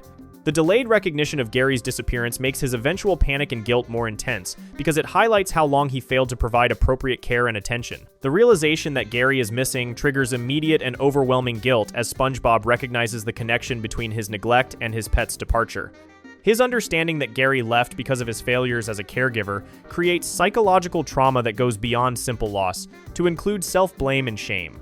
This emotional complexity makes his grief more intense, and his search efforts more desperate than they would be if Gary had disappeared due to circumstances beyond his control. The sad montage sequence that follows shows SpongeBob's transformation from neglectful owner to desperate searcher through a series of increasingly frantic activities. He creates and distributes missing pet flyers throughout Bikini Bottom, asking every resident he encounters if they've seen Gary. His systematic approach to searching shows both methodical thinking and growing desperation, as each inquiry yields no useful information about Gary's whereabouts. The visual progression of the montage shows SpongeBob's physical and emotional deterioration. As the search continues without success, his appearance becomes increasingly disheveled and exhausted, his expressions show mounting desperation and sadness, and his body language reflects the weight of guilt and loss. The time compression of the montage suggests that his search efforts continue for days or weeks without any positive results or hope. SpongeBob's interactions with other Bikini Bottom residents during his search reveal the community's sympathy for his situation, while also highlighting his isolation in his grief. Neighbors and friends try to help by looking at his flyers and sharing any information they might have, but their inability to provide useful leads increases his sense of helplessness. The repeated negative responses to his inquiries create a pattern of disappointment that compounds his emotional distress. The expansion of SpongeBob's search efforts to more desperate measures shows his willingness to sacrifice personal comfort and dignity to find Gary. He searches through trash cans, explores dangerous areas, and follows any possible lead regardless of how unlikely it seems. His determination to check every possible location demonstrates both admirable persistence and the kind of obsessive behavior that develops when people are driven by guilt and desperation. The emotional impact of the search on SpongeBob's daily functioning becomes apparent as he abandons normal activities like work, socializing, and self-care in favor of continuing his quest to find Gary. His single-minded focus on the search creates its own form of neglect as he stops taking care of himself in his determination to fix his mistake. This pattern shows how guilt and grief can create destructive cycles that perpetuate rather than resolve problems. The psychological elements of SpongeBob's experience during this period include classic symptoms of trauma and loss, such as intrusive thoughts about Gary, constant anxiety about his pet's welfare, and persistent guilt about his role in the disappearance. His mental state deteriorates as the search continues without success, creating depression and hopelessness that affect every aspect of his functioning. The episode portrays genuine psychological distress rather than simple cartoon sadness. The community's gradual shift from active help to gentle suggestions that SpongeBob accept Gary's loss reflects realistic social responses to prolonged grief and searching behavior. While friends and neighbors initially support his efforts enthusiastically, their patience and optimism fade as time passes without results. This social pressure to move on creates additional stress for SpongeBob, who isn't ready to give up his search or accept the possibility that Gary might not return. SpongeBob's refusal to consider that Gary might have found a better home or might not want to return shows his inability to process the reality of his neglect and its consequences. His assumption that Gary wants to come home but simply can't find his way back allows him to maintain hope while avoiding the more painful possibility that his pet chose to leave permanently. This psychological defense mechanism protects him from complete despair, but also prevents him from learning important lessons about pet care and responsibility.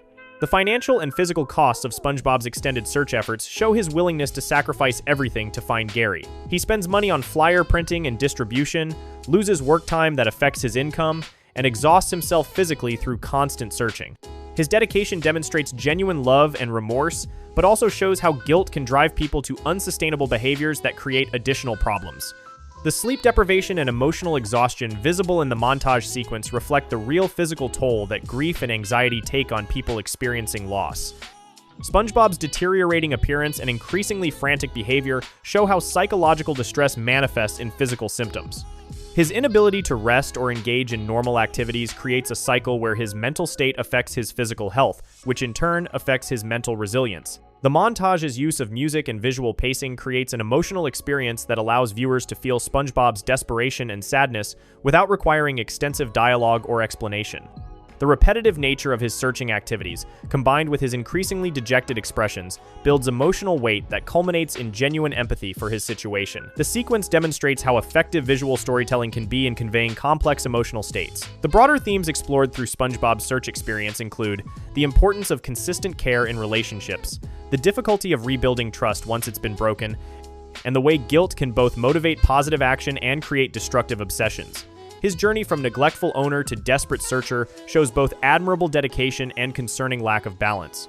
The episode suggests that while making amends for mistakes is important, the effort to fix problems can itself become problematic if it isn't guided by wisdom and realistic expectations. The sad montage sequence ultimately serves as a powerful emotional centerpiece that transforms "Have you seen this snail?" from a simple pet loss story into a deeper exploration of responsibility, guilt, and the complex bonds between humans and their animal companions. The sequence's emotional impact comes from its honest portrayal of how devastating pet loss can be and how guilt can compound grief to create nearly unbearable psychological pressure. Before we move on, make sure to subscribe if you're enjoying this breakdown. The Shallow Waters level covers episodes that are commonly discussed but contain darker themes beneath their surface humor.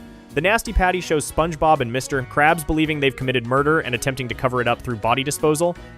Spongehenge presents an apocalyptic timeline where SpongeBob spends centuries alone creating stone monuments before dying, with alien archaeologists discovering his remains. Cuddle E. Hugs depicts SpongeBob forming a relationship with a hallucinated creature that uses classic predatory grooming tactics like isolation and secrecy. The Night Patty features a mysterious fisherman who appears at night ordering secret menu items that shouldn't exist.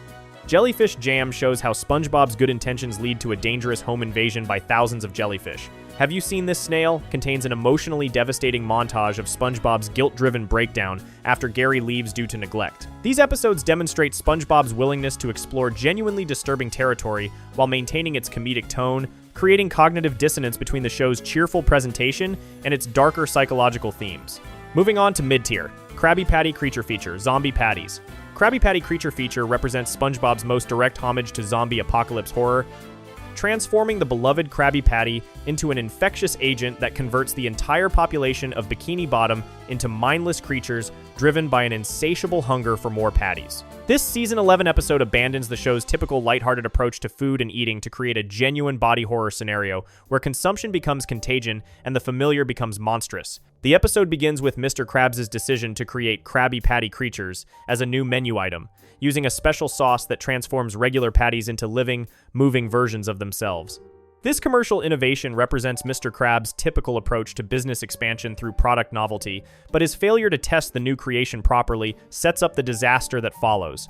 The living patties appear cute and harmless initially, moving around plates and entertaining customers with their animated behavior. The transformation of the patties from entertaining novelty to infectious threat occurs when customers begin eating the living creatures, creating the first wave of mutations that will spread throughout the community. The consumption process shows customers literally devouring sentient beings, creating an immediate moral horror that the episode treats as comedic, despite its disturbing implications. The patties' apparent consciousness and ability to move make their consumption an act of cannibalism or murder, disguised as normal dining. The infection mechanism works through consumption, with each person who eats a Krabby Patty creature becoming transformed into a hybrid being that retains human characteristics while developing an overwhelming compulsion to consume and spread more living patties. This transformation process shows bodies changing in grotesque ways, with limbs stretching, faces distorting, and normal human behavior disappearing in favor of mindless hunger. The infected maintain enough human intelligence to use tools and coordinate attacks, making them more dangerous than typical zombie portrayals. The exponential spread of the infection demonstrates classic epidemic patterns, as each newly transformed individual becomes a vector for further transmission. The geometric progression from one infected customer to dozens, then hundreds, then the entire town shows how quickly infectious diseases can overwhelm communities when proper containment measures aren't implemented. The episode's compression of this timeline into minutes rather than days or weeks heightens the horror and urgency of the situation. SpongeBob and Patrick's initial immunity to the infection creates the traditional survivor dynamic found in zombie horror, where a small group of uninfected individuals must navigate through a world transformed by the outbreak. Their attempts to understand what's happening and find solutions mirror the confusion and desperation typically experienced by survivors in apocalyptic scenarios. However, their childlike perspective and tendency toward optimism create cognitive dissonance with the genuine horror surrounding them. The infected creatures' behavior patterns combine human intelligence with animalistic hunger, making them unpredictable and dangerous opponents.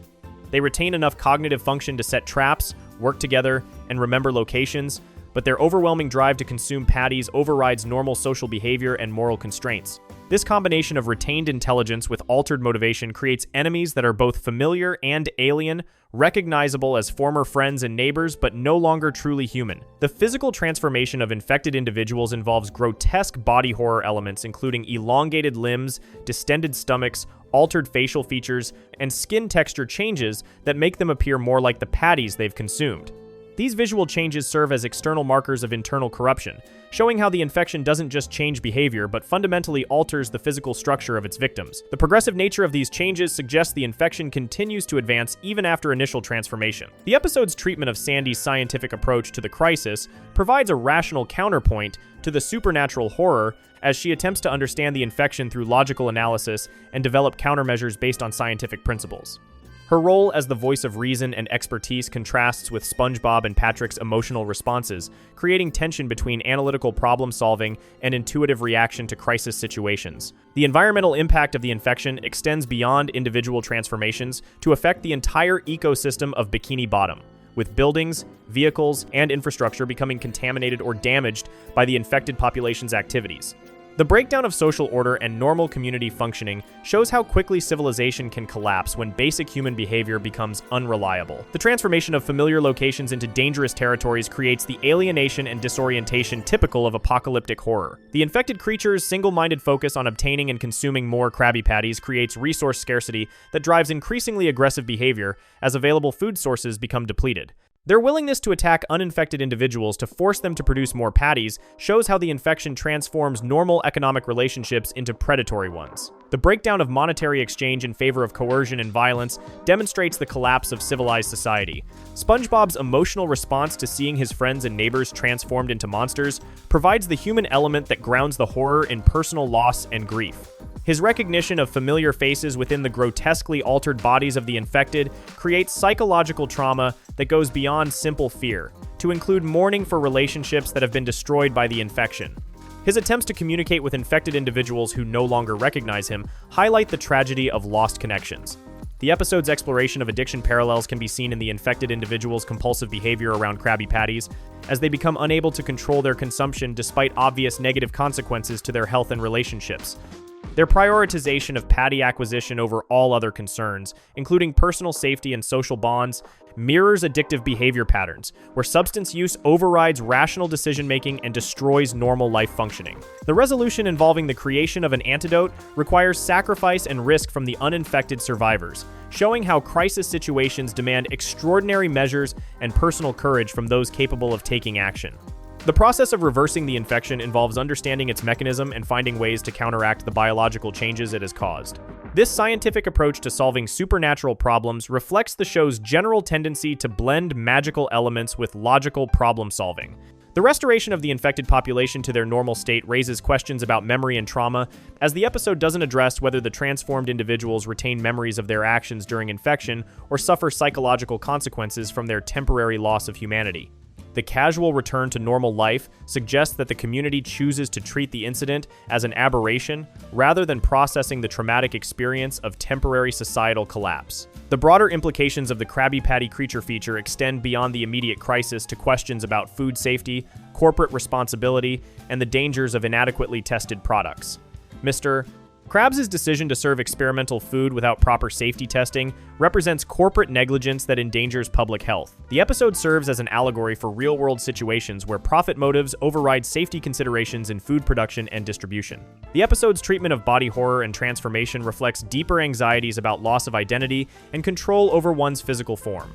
The infected individual's inability to recognize themselves or control their actions creates existential horror about what makes someone human and whether identity can survive radical physical and mental changes. The temporary nature of the transformation provides hope, but doesn't erase the trauma of experiencing complete loss of self-control. Krabby Patty creature feature ultimately functions as both entertainment and cautionary tale about the dangers of uncontrolled consumption and inadequate safety measures in food production. The episode's horror elements serve to highlight serious themes about public health, corporate responsibility, and community resilience in the face of crisis, while its resolution demonstrates the importance of scientific thinking and personal courage in overcoming seemingly impossible challenges. Doodlebob erasing SpongeBob. Doodlebob presents one of SpongeBob's most psychologically disturbing episodes through the creation of an artistic doppelganger that attempts to erase its creator from existence. Exploring themes of artistic creation, identity theft, and the dangerous potential of bringing imagination into reality. This Season 2 episode takes the innocent act of drawing and transforms it into an existential nightmare where SpongeBob must fight for survival against a crude but malevolent version of himself that seeks to replace him entirely. The episode begins with SpongeBob discovering a magic pencil on the beach, immediately establishing the supernatural element that will drive the story's horror. His decision to test the pencil's power by drawing a crude version of himself seems harmless and playful, reflecting his natural creativity and curiosity about new experiences. However, the moment his drawing comes to life and begins moving independently, the innocent artistic exercise transforms into something far more dangerous and unpredictable. Doodlebob's initial behavior appears random and chaotic, but his actions quickly reveal a malicious intelligence focused on causing harm and asserting dominance over his environment. His first act upon gaining life is to steal the magic pencil, showing immediate understanding of its power and his desire to control the tool that created him. This theft represents both practical strategy and symbolic rebellion against his creator, as he rejects the subordinate role implied by his artificial origin. The physical appearance of Doodlebob serves as a distorted mirror of SpongeBob's form, featuring the same basic shape and characteristics but rendered in crude, aggressive lines that suggest violence and instability. His black and white coloring contrasts sharply with SpongeBob's vibrant yellow, creating visual emphasis on his artificial nature and emotional emptiness. The rough, sketchy quality of his form makes him appear unfinished and unstable, reflecting his incomplete understanding of existence and morality. Doodlebob's inability to communicate through normal language, instead speaking in aggressive gibberish and unintelligible sounds, creates additional alienation and unpredictability in his interactions with other characters. His verbal expressions convey emotion and intent through tone and gesture rather than words, making him seem more primitive and animalistic than his creator. This communication barrier prevents negotiation or reasoning, forcing all interactions into conflict and violence. The escalation of Doodlebob's aggression shows his growing confidence and understanding of his powers as he learns to navigate the physical world and interact with other beings. His attacks on Patrick and other characters demonstrate his lack of empathy or moral constraints, as he views other people as obstacles or targets, rather than individuals deserving of consideration. His violence appears both calculated and impulsive, suggesting a personality driven by immediate desires without regard for consequences. The chase sequence where Doodlebob pursues SpongeBob through various locations creates sustained tension and fear, as the creator becomes prey to his own creation. The role reversal transforms SpongeBob from confident artist to terrified victim, showing how quickly power dynamics can shift when artificial beings gain independence.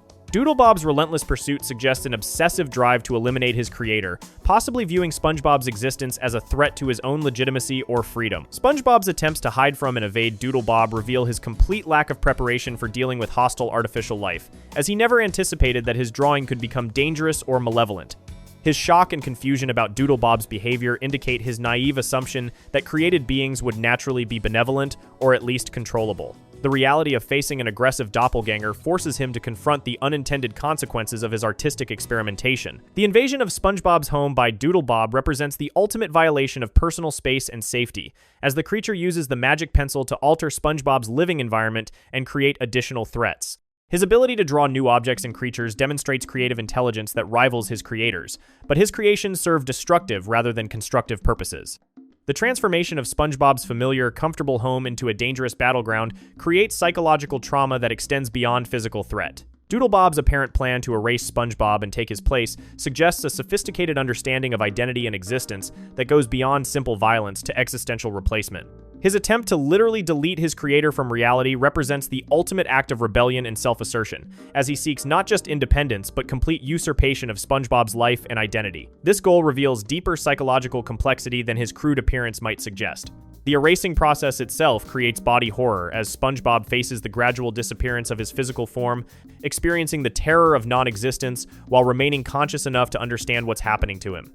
The visual representation of erasure shows parts of his body becoming transparent and disappearing, creating a unique form of death that combines physical dissolution with the possibility of complete ontological erasure. This threat goes beyond normal mortality to question the very reality of existence. SpongeBob's desperate attempts to reverse the erasing process and defend himself against Doodlebob's attacks show his transformation from passive victim to active survivor, willing to fight for his existence. His use of the same pencil that created his tormentor to fight back creates poetic justice, while demonstrating that creative tools can serve both constructive and destructive purposes, depending on the user's intent. The battle becomes a contest of artistic skill and imagination as much as physical combat. The psychological implications of facing a hostile doppelganger force SpongeBob to confront disturbing questions about identity, authenticity, and the nature of self. Doodlebob's existence as a crude but functional copy suggests that identity might be more fragile and reproducible than comfortable assumptions would indicate. The possibility that a rough approximation could replace the original challenge's basic notions of uniqueness and irreplaceability. The episode's treatment of artistic creation as potentially dangerous reflects broader cultural anxieties about the uncontrolled power of imagination and creativity.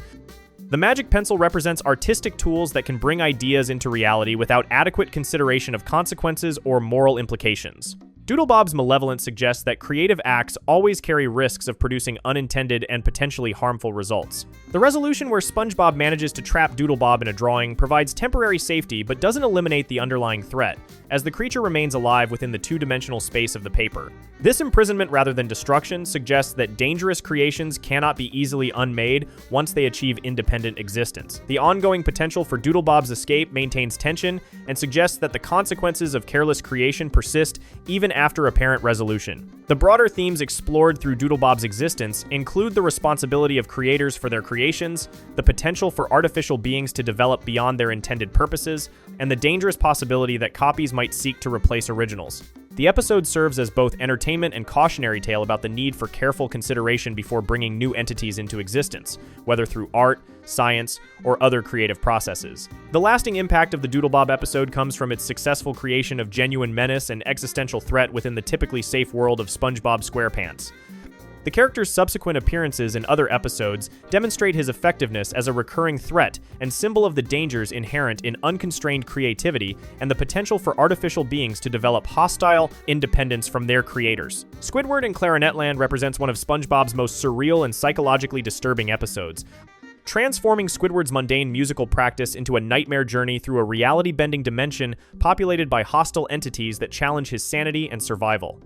This Season 7 episode abandons conventional narrative logic to create a genuinely unsettling experience that explores themes of artistic obsession, reality breakdown, and psychological horror through increasingly bizarre and threatening encounters. The episode begins with Squidward's discovery that his clarinet has been damaged by SpongeBob's careless handling, creating immediate frustration and anger that drives his subsequent actions. His decision to retrieve a replacement instrument from Mr. Krabs' storage locker seems like a simple solution to a practical problem, but his entry into the storage space triggers a reality shift that transforms a mundane errand into a surreal nightmare. The transition from normal storage room to the bizarre landscape of Clarinetland occurs gradually, making Squidward's recognition of the change delayed and more disturbing. The initial exploration of Clarinetland reveals a world constructed entirely from musical instruments and related objects, creating an environment that should be familiar and comfortable for a musician, but instead feels alien and threatening. The landscape's composition from clarinets, music stands, and sheet music creates visual coherence while maintaining an uncanny quality that makes familiar objects seem strange and potentially dangerous. The scale and arrangement of these musical elements defies normal physics and logic, creating spatial relationships that disorient and confuse. Squidward's encounters with the various inhabitants of Clarinetland reveal creatures that combine musical instrument characteristics with organic, living qualities that make them both familiar and grotesque. These hybrid beings respond to musical performance in ways that suggest intelligence and agency, but their motivations and intentions remain unclear and often seem hostile. Their existence challenges normal categories of living and non-living, creating ontological uncertainty that contributes to the episode's disturbing atmosphere. The chest monster represents the most threatening and psychologically disturbing entity Squidward encounters in Clarinetland, appearing as a large wooden chest that initially seems inanimate, but reveals itself to be a predatory creature with the ability to open and close its lid like a mouth. The creature's camouflage as an ordinary object creates constant anxiety about which elements of the environment might be dangerous, forcing Squidward to question the safety of every item he encounters. Its wooden appearance and musical instrument associations should make it familiar and comfortable, but its predatory behavior subverts these expectations. The chest monster's hunting behavior demonstrates intelligence and strategy, as it stalks Squidward through the landscape, using stealth and ambush tactics that suggest sophisticated predatory instincts. Its ability to remain motionless and appear harmless until the moment of attack creates sustained tension and paranoia, as Squidward can never be certain when he's safe or when the creature might strike. The unpredictability of its appearances makes every moment potentially dangerous and prevents Squidward from finding reliable safety. The physical design of the chest monster combines elements that should be comforting, wood grain, musical associations, familiar chest shape, with threatening characteristics like sharp edges, aggressive movement, and predatory behavior. This combination creates cognitive dissonance that enhances the creature's unsettling effect, as viewers' expectations based on visual cues conflict with the reality of its dangerous nature. The monster's ability to move despite its apparent lack of limbs or visible locomotion mechanisms adds to its unnatural and threatening presence. Squidward's psychological response to the chest monster shows classic symptoms of terror and trauma as he experiences sustained fear, confusion, and helplessness in the face of an incomprehensible threat. His attempts to understand and predict the creature's behavior fail because it operates according to logic that doesn't match normal reality, creating frustration and desperation that compound his fear. The breakdown of cause and effect relationships he's familiar with forces him to question his understanding of how the world works. The chase sequences involving the chest monster create sustained tension through unpredictable pursuit patterns and the creature's ability to appear in locations where it shouldn't be able to reach. The monster's apparent teleportation or rapid movement between distant locations makes escape seem impossible and creates the claustrophobic feeling that Squidward is trapped in an environment where normal rules of space and time don't apply. The futility of running from something that can appear anywhere creates existential dread about the possibility of escape. The chest monster's apparent intelligence is demonstrated through its ability to set traps, anticipate Squidward's movements, and coordinate its attacks for maximum effectiveness. These behaviors suggest that it's not simply a mindless predator, but a thinking entity capable of planning and strategy. This intelligence makes it more threatening because it can adapt to Squidward's defensive measures and learn from failed attacks, creating an escalating threat that becomes more dangerous over time. The episode's treatment of music and artistic expression as potentially dangerous or reality-altering reflects deeper themes about the power of art to transform perception and experience. Squidward's clarinet playing seems to influence events in Clarinetland, suggesting that artistic performance can have literal rather than just metaphorical effects on reality. The connection between musical creation and environmental change implies that artistic expression carries responsibilities and consequences that extend beyond personal satisfaction. The breakdown of normal physics and logic in Clarinetland creates an environment where traditional problem-solving approaches become ineffective, forcing Squidward to adapt to new rules and possibilities that he doesn't understand. His attempts to apply rational thinking to irrational situations create frustration and confusion that mirror real-world experiences of dealing with incomprehensible or overwhelming circumstances. The episode's dreamlike logic reflects how trauma and extreme stress can make normal reality feel alien and unpredictable. The chest monster's persistence in pursuing Squidward, regardless of his attempts to hide, escape, or defend himself, creates the helplessness and inevitability associated with nightmare scenarios where threats cannot be avoided or overcome through normal means. The creature's apparent invulnerability to Squidward's defensive efforts reinforces his powerlessness and creates mounting desperation as traditional survival strategies prove ineffective. This powerlessness reflects psychological states where individuals feel unable to control or escape from threatening situations. The visual presentation of the chest monster emphasizes its unnatural movement and behavior through animation techniques that make its actions appear both fluid and jerky, creating uncanny valley effects that enhance its disturbing presence. The contrast between its wooden, inanimate appearance and its organic, predatory behavior creates cognitive dissonance that prevents viewers from becoming comfortable with its presence. The creature's design successfully creates genuine unease rather than simple surprise or startle effects. The episode's exploration of artistic spaces as potentially dangerous territories reflects anxieties about the psychological risks of deep creative engagement and the possibility that intense focus on artistic pursuits can lead to disconnection from normal reality. Squidward's journey through Clarinetland can be interpreted as a metaphor for the way artistic obsession can transform familiar concepts and experiences into something alien and threatening. The resolution of Squidward's encounter with the chest monster and his eventual escape from Clarinetland provides relief, but doesn't offer clear explanations for what he experienced or why it occurred. The ambiguity about whether his journey was real, hallucinatory, or metaphorical maintains the episode's unsettling quality and prevents comfortable closure. This lack of resolution reflects how traumatic or incomprehensible experiences often resist simple explanation or understanding. Squidward in Clarinetland ultimately functions as one of SpongeBob's most successful attempts at creating genuine psychological horror through surreal imagery and incomprehensible threats that challenge both character and viewer expectations about reality and safety. Before we move on, make sure to subscribe if you're enjoying this breakdown. The mid-tier explores episodes that venture into genuinely disturbing territory with more complex horror elements. Krabby Patty Creature Feature presents a full zombie apocalypse where infected customers transform into mindless creatures, showing society's complete breakdown and featuring real body horror as people's forms grotesquely change. Doodlebob creates existential terror through an artistic creation that attempts to literally erase SpongeBob from existence, exploring themes of identity replacement and the dangers of bringing imagination into reality.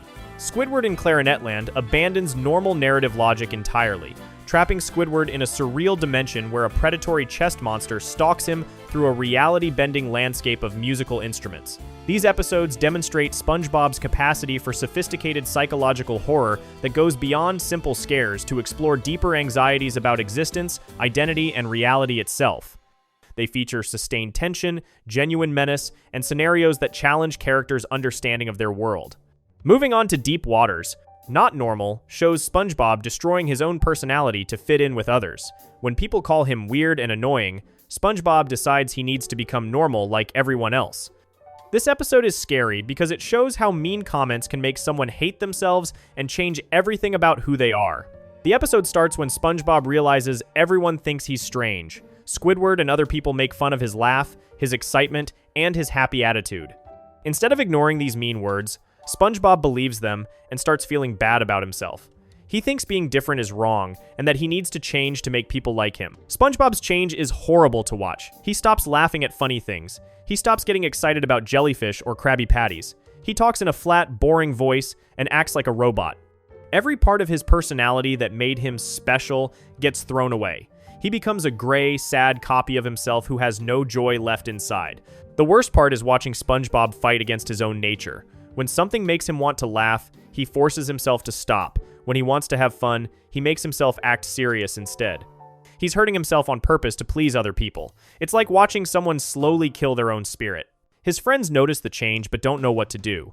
Patrick misses the old SpongeBob but doesn't understand why his friend became so different. Even Squidward, who always wanted SpongeBob to be less annoying, starts feeling uncomfortable with how completely SpongeBob changed. The new normal SpongeBob isn't better. He's just empty and sad. The episode shows how being normal doesn't actually make SpongeBob happier or more liked. His new boring personality makes conversations awkward and uncomfortable. People don't know how to talk to him anymore because he won't laugh or show any real feelings. He becomes forgettable and bland instead of memorable and fun. SpongeBob's normal behavior includes sitting perfectly still, speaking in a monotone voice, and never showing excitement about anything. He forces himself to like boring things and pretends not to care about the activities that used to make him happy. Every day becomes a performance where he acts like someone else instead of being himself. The transformation affects SpongeBob's work at the Krusty Krab too. He cooks patties without any love or enthusiasm. He serves customers with no warmth or friendliness. His job performance gets worse because he's not putting his heart into anything anymore. Being normal makes him bad at the things he used to love doing. The episode explores how trying to please everyone is impossible and self-destructive. Different people want different things from SpongeBob, so there's no way to make everyone happy by changing himself. Some people liked his weird energy while others preferred him quiet. By trying to be what everyone wants, he becomes nothing at all. SpongeBob's mental health clearly suffers during his normal phase. He looks tired and stressed from constantly controlling his natural reactions. He can't enjoy simple pleasures anymore because he's always worried about acting normal. The effort of being fake all the time drains his energy and makes him miserable. The episode shows how cruel people can be when they constantly criticize someone for being different. The comments about SpongeBob being weird weren't meant to help him. They were just mean things people said to make him feel bad. When he changes himself because of their words, they don't even appreciate it or treat him better. SpongeBob's identity crisis goes deeper than just changing his behavior. He starts doubting everything about himself and wondering if his thoughts and feelings are wrong too. The episode shows how attacking someone's personality can make them question their entire sense of self. It's psychological damage that goes way beyond surface-level changes. The worst moment comes when SpongeBob realizes he doesn't know who he is anymore. He's spent so much time acting normal that he's forgotten what his real personality feels like. The episode shows how you can lose yourself completely when you spend too much time pretending to be someone else. The fake normalcy creates a prison where SpongeBob can't express any real emotions or thoughts. He has to constantly monitor himself and make sure he doesn't slip back into his old ways. This self-surveillance is exhausting and prevents him from forming real connections with other people. When SpongeBob finally breaks down, it's both sad and relieving. His normal mask cracks and his real personality starts showing through. The episode suggests that you can't suppress your true self forever. Eventually it will come out, sometimes in ways that are more dramatic than if you'd just been yourself all along. The episode's message is that being yourself is better than being fake, even if some people don't like the real you. SpongeBob's journey shows that changing yourself for others doesn't lead to happiness or acceptance. Instead, it leads to emptiness and the loss of everything that makes life worth living. The episode warns against letting other people's opinions matter more than your own sense of self. The Thing is one of those episodes where SpongeBob takes something very normal and twists it into something strange. The whole story begins when Squidward is at home, working in his yard.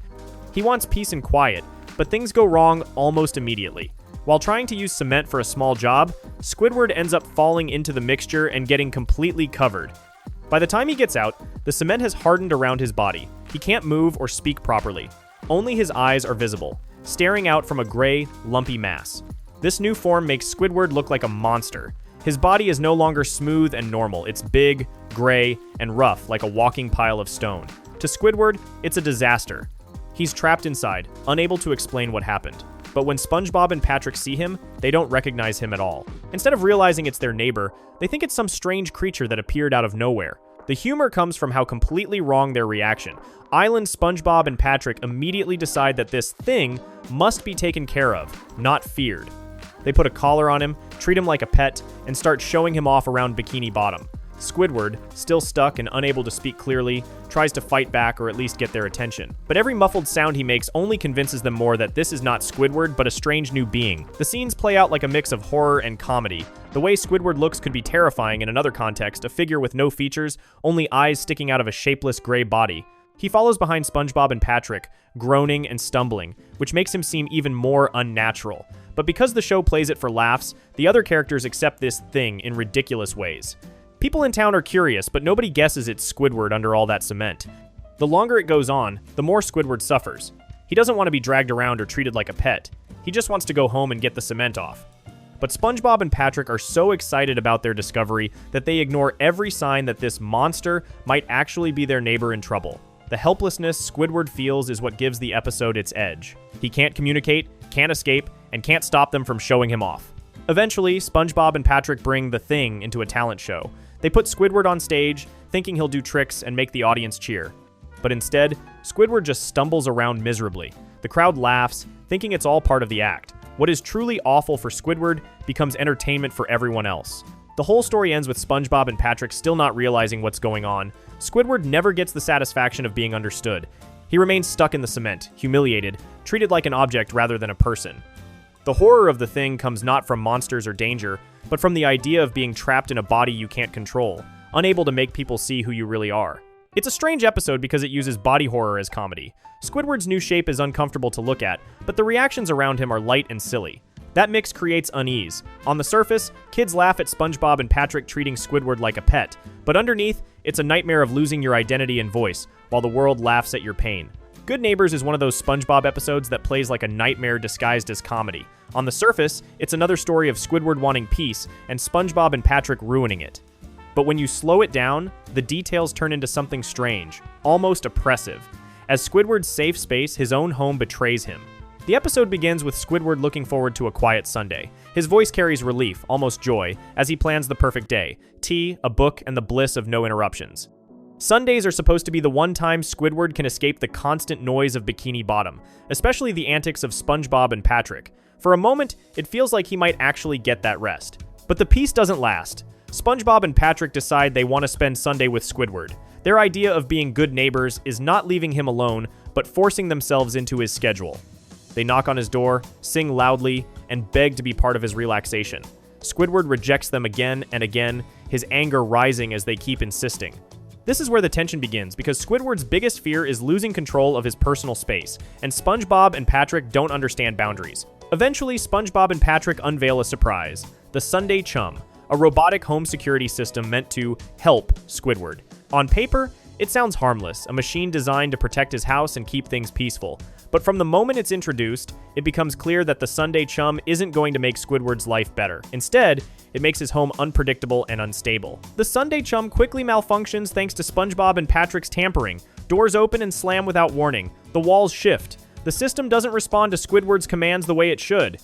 Instead of making him feel safe, his house begins working against him. Every corner of the home that was once familiar now feels like it might suddenly lash out. The worst part is how the house takes on a kind of personality. It doesn't just fail at its job, it seems to actively torment Squidward. Lights flicker on and off. Furniture rearranges itself. At one point, the house even takes on Squidward's likeness, with his face etched into the structure, mocking him in stone. The very walls of his sanctuary turn against him. The chaos spreads beyond Squidward's yard. As the Sunday Chum continues to malfunction, it causes destruction throughout Bikini Bottom. Buildings collapse, property is destroyed, and the neighbors' lives are disrupted, all because Squidward's house has become a weapon. The irony is cruel. Squidward wanted one quiet day, but instead, his home becomes the center of town-wide disaster. Throughout it all, SpongeBob and Patrick remain clueless. They insist they're just trying to help, smiling and laughing as Squidward suffers. To them, the chaos is either invisible or funny. This makes Squidward's struggle even more isolating. He's trapped in his own home, tormented by the very system that was supposed to protect him, and his only neighbors see none of the horror. By the end, Squidward's Sunday is completely ruined. His house is destroyed, his nerves are shattered, and the day he dreamed of as peaceful has turned into one of his worst experiences. SpongeBob and Patrick stand by, still convinced they were good neighbors, unable to understand that their version of kindness is Squidward's personal nightmare. What makes Good Neighbors disturbing when looked at closely is not gore or monsters, but the themes it explores. Squidward's greatest desire is control over his space, his time, his peace. The Sunday chum takes that away. His house, the one place he should feel safe, becomes hostile. Doors, windows, and walls no longer obey him. In psychological terms, this is terrifying. The loss of safety in one's own home, and the helplessness of being ignored while trapped in chaos. It's also a satire of technology and surveillance. The Sunday chum is supposed to make life easier by automating control of Squidward's house. But instead, it watches him, restricts him, and ultimately destroys him. It's a reflection of real fears about smart homes and AI, the idea that systems designed to protect could one day control us instead. In Squidward's case, this helpful machine takes over his life for a single day and ruins it completely. There's also a deeper horror in how others treat his suffering. SpongeBob and Patrick's cheerful ignorance mirrors how society often dismisses personal boundaries. Squidward says no, again and again, but his neighbors don't hear him. They decide what's best for him, and the result is disaster. The comedy comes from Squidward's frustration, but when you look closer, it's a story about how a person's wishes can be erased by those who think they know better. In the iceberg of SpongeBob lore, Good Neighbors sits in the deep waters tier because it combines humor with existential horror. It takes everyday fears being ignored, being trapped in your home, being controlled by technology, and exaggerates them in cartoon form. Squidward's house doesn't just fail him, it betrays him, and his neighbors don't just annoy him, they destroy the one thing he wanted most: peace.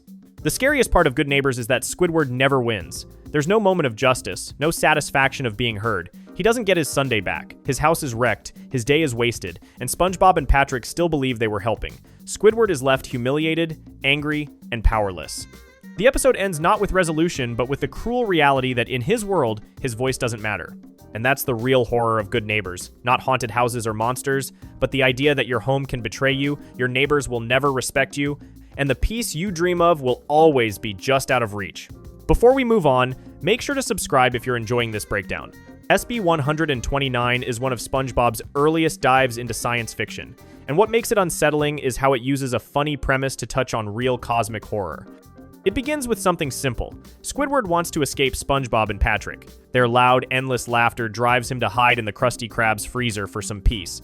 It should have been a short break, but instead Squidward accidentally freezes himself for 2,000 years. His wish to be left alone is granted in the most twisted way possible. When Squidward wakes up, the world he knew is gone. The Krusty Krab is still there, but it is surrounded by a future where everything is chrome, shiny, and eerily lifeless.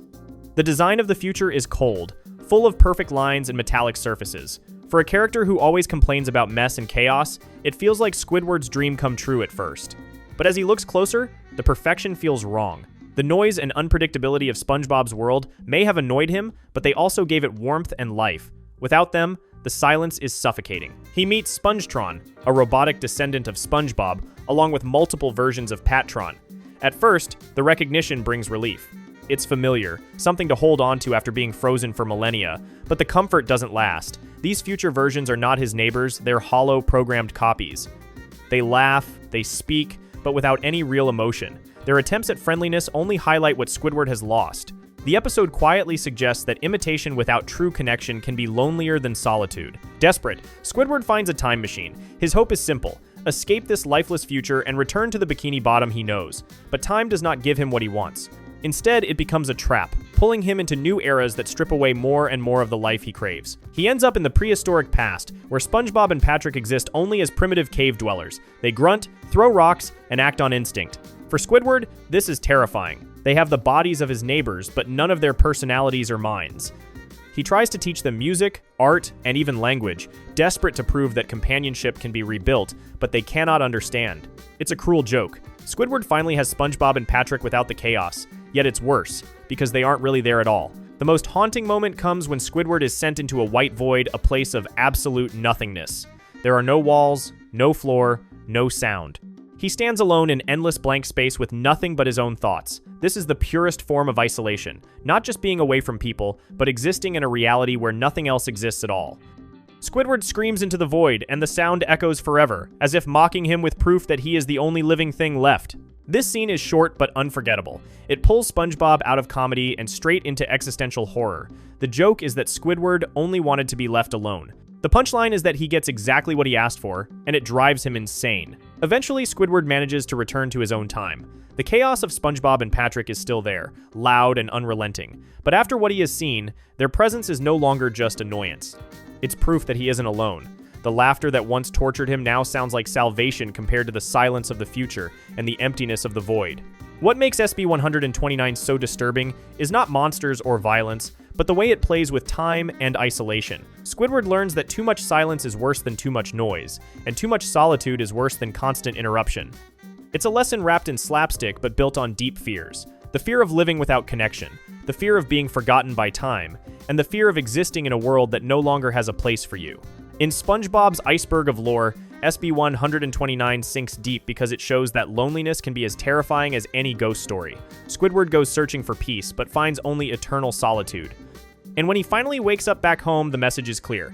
It's better to live in an annoying world full of life than to rule over an empty one of silence and chrome. Are You Happy Now? Is one of SpongeBob's most infamous episodes because of how deeply it dives into Squidward's despair. It doesn't use monsters or surreal dimensions like other unsettling episodes. Instead, it builds its horror out of something painfully human, the absence of happiness and the slow unraveling of someone who realizes they may never feel joy again. The story begins with a casual moment at the Krusty Krab. SpongeBob asks Squidward to think about his happiest memory. It's meant as small talk, but for Squidward, the question is devastating. He searches his mind and realizes he cannot remember a single time when he was truly happy. That blank space where joy should live triggers an existential crisis. If his life has no happy memories, then what has all his work, effort, and survival even meant? From this simple prompt, Squidward begins spiraling. He decides that if he cannot recall past happiness, he must create some in the present. He throws himself into a series of attempts to manufacture joy. He tries art, music, hobbies, and different self-care rituals, but nothing works. Every effort ends in failure, leaving him more frustrated than before. Each collapse reinforces his belief that he is broken inside, incapable of feeling what others take for granted. SpongeBob, being the eternal optimist, offers to help. He drags Squidward into activities meant to spark joy: cooking, play, crafts, even silly distractions. SpongeBob's intent is pure, but his cheerfulness only deepens Squidward's suffering. Each time SpongeBob bursts into laughter or finds joy in the smallest detail, it reminds Squidward of what he cannot feel. His neighbor's lightness becomes another weight pressing him down, proof that happiness is possible but forever out of his reach. As the attempts continue, Squidward's frustration grows into despair. His body language changes: slouched posture, heavy steps, blank stares. His voice loses energy. The episode makes him visibly tired, like even speaking is too much effort. He becomes reclusive, pulling away from others, shutting himself in his home, refusing to engage with the outside world. The deterioration plays like a clinical case of depression simplified into cartoon form. The loss of interest in hobbies, the emptiness of routines, the growing disconnection from community. The darkest moment comes when Squidward retreats into his house and locks himself away. The show depicts his decline through imagery rather than explicit dialogue. Curtains drawn, dust settling, Squidward sinks into a state of isolation. SpongeBob continues to check on him, but finds Squidward unwilling or unable to respond. The stillness in these scenes is disturbing in contrast to SpongeBob's usual energy. It suggests that Squidward is withdrawing not just from activities, but from life itself. The breakdown reaches its peak in scenes where Squidward exhibits behaviors that resemble regression. He curls up, cries uncontrollably, and lashes out with no control. He is no longer the composed, cynical adult we know. His pride, his wit, his artistic self-image, all of it disappears under the weight of despair. What remains is a man stripped of identity, reduced to basic expressions of sadness and need. The episode also toys with visual shock. At one point, Squidward creates a papier-mâché model of himself in a misguided attempt to produce joy. When it collapses, the symbolism is harsh. He cannot even build a fake version of himself that looks whole. His identity is fragile, and even replicas crumble in his hands. Later, the show lingers on Squidward's hopeless expressions, giving children's television one of its most openly bleak character studies. The resolution only arrives when SpongeBob shows Squidward a photo album of his happiest memories. It's full of images of SpongeBob enjoying life, with Squidward accidentally appearing in the background. SpongeBob reframes this. Squidward was part of these moments, whether he realized it or not. It's a bittersweet solution. Squidward doesn't generate happiness from within. He is shown that his existence contributed to someone else's joy. For SpongeBob, this is enough. For Squidward, it offers only partial relief. What makes Are You Happy Now? Chilling is how real it feels. Unlike other dark SpongeBob episodes, there's no surreal horror to distract from the core message. It's about depression, emptiness, and the frightening possibility that some people cannot summon happiness no matter how hard they try. Squidward's decline feels uncomfortably close to real-world mental health struggles, where advice like, just try new hobbies, fails against the weight of a true psychological crisis. In iceberg terms, this episode sits deep because it doesn't just play despair for laughs. It lingers on it, showing the collapse of someone's emotional structure. The laughs are thin, the tone is heavy, and the resolution is fragile. Squidward doesn't end the episode transformed. He doesn't learn how to be happy. He simply survives another day, with SpongeBob's optimism as a shield against his own despair. For a children's cartoon, Are You Happy Now? Pushes boundaries by showing that happiness is not guaranteed, and that depression can strip away the traits that define a person. Squidward's breakdown is played with enough seriousness that it lingers long after the credits roll. It asks viewers young and old a haunting question. If happiness disappears, what are we left with? Fungus Among Us is one of SpongeBob's strangest and most uncomfortable episodes because it blends slapstick with imagery that feels straight out of a pandemic horror story. While it never reaches the level of societal collapse or intelligent contagion, the real episode still manages to show how a small infection can spiral out of control, turning SpongeBob's body into a threat to everyone around him. The story begins innocently enough. SpongeBob wakes up one morning and notices patches of green fungus growing on his body. At first, it doesn't seem serious. He treats it like an odd rash and hides it under his clothes. His first reaction isn't fear, but denial, a belief that if he ignores it, it might just go away. This early denial becomes the setup for everything that follows. The infection spreads quickly. SpongeBob's attempts to carry on with his daily routine only make things worse. When he goes to work at the Krusty Krab, the fungus is already spreading across his uniform, and soon it begins shedding spores into the restaurant. SpongeBob tries desperately to hide the problem from Mr. Krabs and Squidward, but his clumsy efforts only create more opportunities for the fungus to spread. What starts as a private problem becomes a public danger. The body horror creeps in when the fungus starts covering SpongeBob completely. It grows out of control, coating his arms, legs, and face until he is almost unrecognizable. The normally bright yellow sponge becomes blotched with green, his body swelling in uneven ways. The patches pulse and expand, sometimes releasing spores that float through the air. The visual design plays on discomfort. SpongeBob is no longer his familiar self, but something alien, diseased, and contagious. Panic sets in at the Krusty Krab when others notice what's happening. Squidward recoils in disgust. Mr. Krabs immediately sees the infection as a business threat. If word spreads that his fry cook has a fungus, the restaurant's reputation could collapse. His solution is not compassion, but quarantine. He tries to contain SpongeBob and the infection before it drives customers away. The idea of quarantine takes on its own humor and dread, as SpongeBob is sealed off and treated like a hazard. At one point, Mr. Krabs even dons protective gear while handling the situation, treating SpongeBob less like an employee and more like a leaking barrel of toxic waste.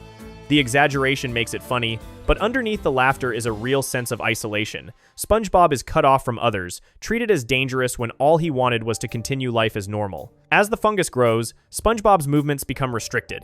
The infection doesn't just make him look strange, it begins to take over his body. He grows sluggish, his voice weaker, his usual optimism replaced with embarrassment and fear. The show exaggerates the physical symptoms to cartoon extremes, but the effect is clear. He is losing control of his own body, and with it, his ability to live normally. The spores continue to spread throughout the Krusty Krab. Every surface SpongeBob touches becomes covered in the same green growth. The restaurant slowly transforms into a contaminated zone, fungus crawling across the walls and equipment. What was once a safe, familiar workplace becomes a hostile environment, mirroring how an infection can corrupt the most ordinary spaces. Eventually, the outbreak grows too big to ignore. The Krusty Krab is completely overrun, and Mr. Krabs calls in professionals to handle the crisis. Hazmat workers arrive, sealing the building and attempting to neutralize the fungus. SpongeBob is treated like a biohazard, captured and contained. The spectacle is played for laughs, the sight of SpongeBob bundled up and the entire restaurant in lockdown, but the imagery echoes real public health responses to dangerous outbreaks. The resolution comes when the authorities manage to clean the Krusty Krab and treat SpongeBob's infection. He returns to normal, and life in Bikini Bottom goes on as though nothing happened.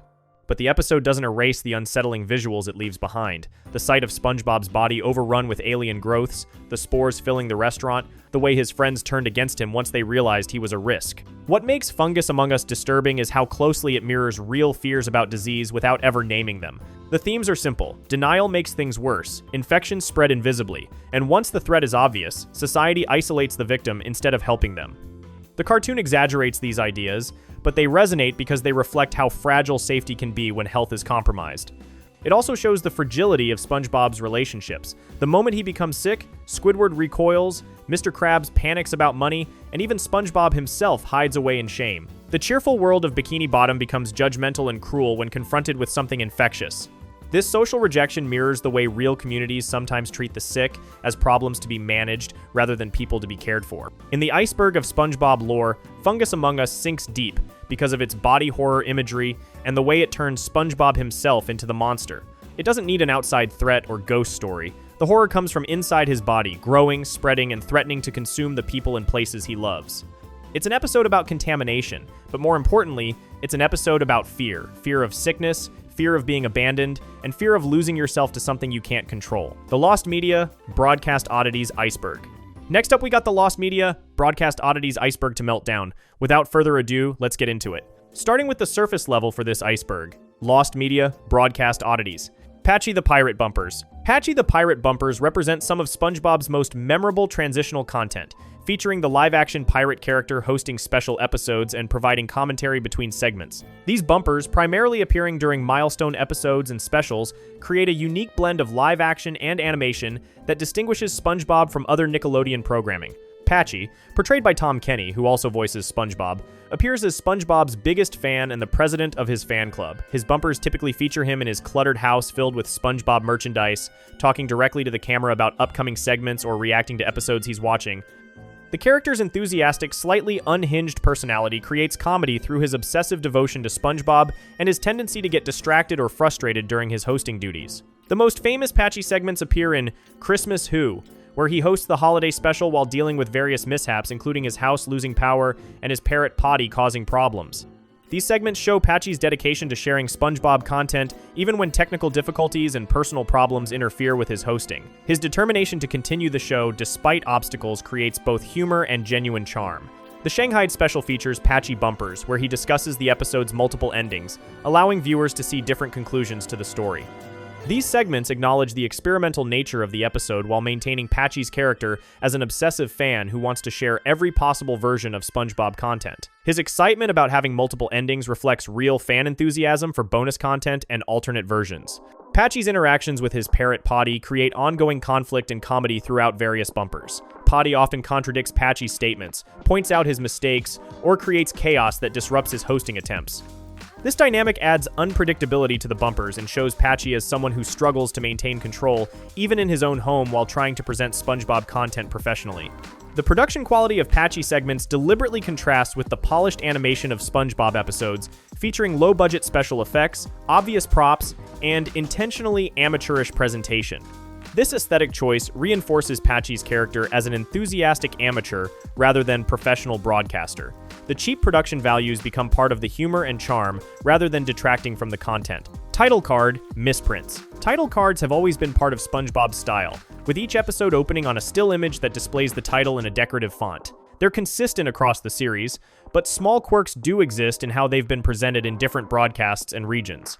The most noticeable differences aren't true misprints, so much as formatting and localization variations. In some international dubs, title cards use different fonts, slightly altered wording, or simplified designs to fit local language conventions. For example, translated episode names sometimes end up longer or shorter than the English originals, which changes the visual balance of the card. These adjustments can feel like errors when compared to the American versions, but are simply part of the adaptation process. Another source of variation comes from early promotional airings. Some rough-cut broadcasts or promotional materials used placeholder title cards with plain text before the final designed versions were dropped in. Fans who recorded these rare airings sometimes reference them as misprints, but they're really just temporary production elements that slipped through. Unlike comic books or trading cards where typos create collectible error versions, SpongeBob doesn't have widely documented cases of title cards with misspellings or wrong names in the main Nickelodeon releases. The official broadcasts, DVDs, and streaming versions all use the corrected finalized title cards. Where the iceberg idea holds weight is in the fact that fans trade memories of odd title card sightings, whether from off-air VHS recordings, international edits, or early promos. Because these are harder to verify, they occupy a strange space between rumor and reality. While not true production mistakes in the usual sense, they show how something as simple as a title card can vary depending on when and where an episode was first seen. Nicktoons Marathons. Nicktoons Marathons featuring SpongeBob were one of Nickelodeon's biggest programming strategies, turning single episodes into all-day events. These extended blocks often aired around holidays, anniversaries, or special premieres, and they gave fans a chance to see the show in a way that felt larger than ordinary reruns. The most famous of these was the Best Day Ever Marathon in 2006, which aired 100 SpongeBob episodes back-to-back over 4 days. The event was promoted with heavy advertising, fan voting elements, and even a SpongeBob-themed music single. It ended with the premiere of the episode Best Day Ever and drew millions of viewers, proving just how culturally dominant the series had become. Holiday marathons became another tradition. Halloween blocks highlighted episodes like Scaredy Pants and Graveyard Shift with themed bumpers and spooky music, while Christmas marathons featured Christmas Who, alongside festive graphics and holiday station branding. These programming events encouraged families to watch together, turning SpongeBob into appointment viewing. Nickelodeon also used anniversary marathons to mark milestones. The 10th anniversary in 2009 included a weekend-long event that aired fan favorites from across the first decade, paired with the special Truth or Square. For the 20th anniversary in 2019, Nickelodeon again dedicated full days to SpongeBob, celebrating its long run with classic episodes from every era. These events showed off the evolution of the series and gave newer viewers access to older episodes that didn't always appear in regular rotation. Cross-promotional blocks placed SpongeBob alongside other Nicktoons like The Fairly OddParents and Jimmy Neutron. These marathons often included special bumpers featuring multiple characters, reinforcing Nickelodeon's shared cartoon universe while reminding audiences of SpongeBob's place at the network center. For fans, Nicktoons marathons weren't just reruns, they were cultural moments. They created shared viewing experiences with themed content and fan interaction that turned SpongeBob from a cartoon into an event. Moving on to shallow waters. Storyboard leaks. Storyboards are the backbone of SpongeBob's production process, translating written scripts into visual sequences long before animation begins. Over the years, a handful of these storyboard pages and animatics have surfaced online or through official releases, giving fans rare glimpses into how episodes evolved from rough sketches into polished television. The leaked and shared materials often show jokes drawn in cruder style, more exaggerated facial expressions, and side gags that never made it past review. In some cases, single drawings capture moments of slapstick with an intensity that feels harsher than the final animation. These differences highlight how much energy is put into brainstorming and how much is later refined or cut back to fit Nickelodeon's broadcast standards. Fans who study these boards note that scenes sometimes begin or end differently than in the finished episodes. An alternate opening gag here, a different punchline there, nothing massive, but enough to show how SpongeBob's stories shift during development. The edits reveal how certain comedic directions were reined in, leaving open the possibility that some boards may have contained ideas too strange or too sharp-edged for the final cut. The notes scribbled in the margins are just as fascinating as the drawings themselves. Directors and artists leave instructions about timing, pacing, and what might not pass standards and practices. These comments offer subtle clues about where a scene may have once pushed further before being toned down. It's this paper trail of decisions that lets viewers imagine the other versions of SpongeBob that might have existed if certain jokes or endings had stayed. Most of the storyboard material in circulation today has surfaced years after the episodes aired, sometimes through DVD extras, sometimes through collectors or ex-staff who shared their copies online.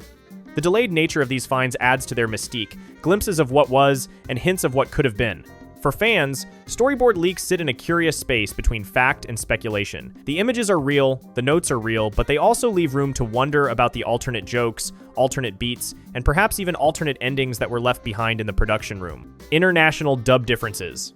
International dubs of SpongeBob episodes reveal significant cultural adaptations, censorship differences, and translation choices that create unique versions for different regions. These variations go beyond simple language changes to include altered jokes, modified cultural references, and sometimes completely different dialogue that changes episode meanings. European dubs often feature different humor styles and cultural references that reflect local comedy traditions and social norms. Jokes that work in American culture get replaced with equivalents that resonate better with regional audiences. These adaptations show how humor translates across cultural boundaries and requires creative interpretation rather than literal translation. Asian versions of SpongeBob sometimes include more conservative content choices with violence reduced, romantic elements downplayed, or behavior modifications to match local family values. These changes create versions that feel familiar, but operate under different moral and social assumptions. The cultural sensitivity adaptations reveal how children's content gets adjusted for different societies. Some international versions feature entirely different voice acting approaches, with characters having distinct personality traits that don't match the original English performances. These vocal interpretations create alternate character dynamics and relationship styles that can significantly change how episodes feel to viewers. The voice direction choices reflect different acting traditions and audience expectations. Censorship differences between regions create versions where specific scenes, dialogue, or visual elements get modified or removed entirely. These changes sometimes improve episode flow, while other times create confusing gaps or narrative inconsistencies. The varying censorship standards reveal different cultural attitudes toward children's content and appropriate material. Music and sound effect changes in international versions sometimes completely alter the mood and pacing of scenes. Different musical styles, sound libraries, and audio mixing approaches create unique viewing experiences that can make familiar episodes feel foreign. These audio differences show how much atmosphere depends on sound design choices.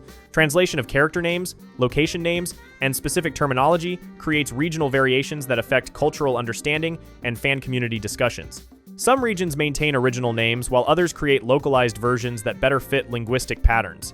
These naming decisions influence how characters and concepts are perceived and discussed by international audiences. Promo reels with cut jokes. Promotional reels for SpongeBob episodes sometimes contain jokes, scenes, and dialogue that were removed from final broadcast versions, creating rare glimpses of alternative content that audiences would otherwise never see.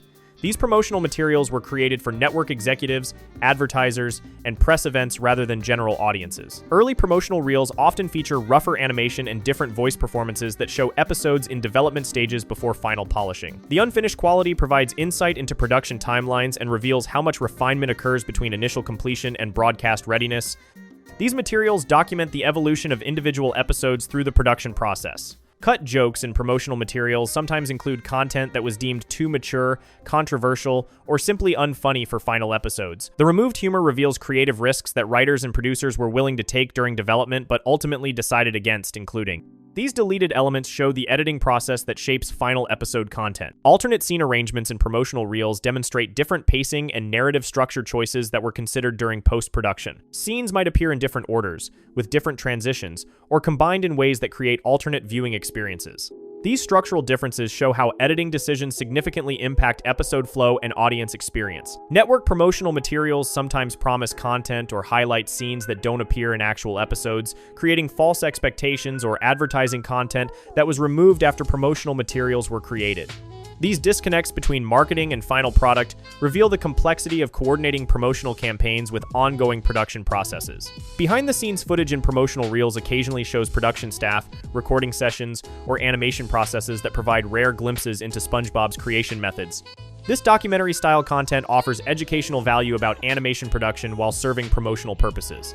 The production footage helps fans understand the work and collaboration required to create episodes. Promotional reels for special episodes or milestones sometimes contain exclusive content created specifically for marketing purposes rather than being excerpted from actual episodes. These promotional-only segments create unique content that exists solely for advertising and press purposes.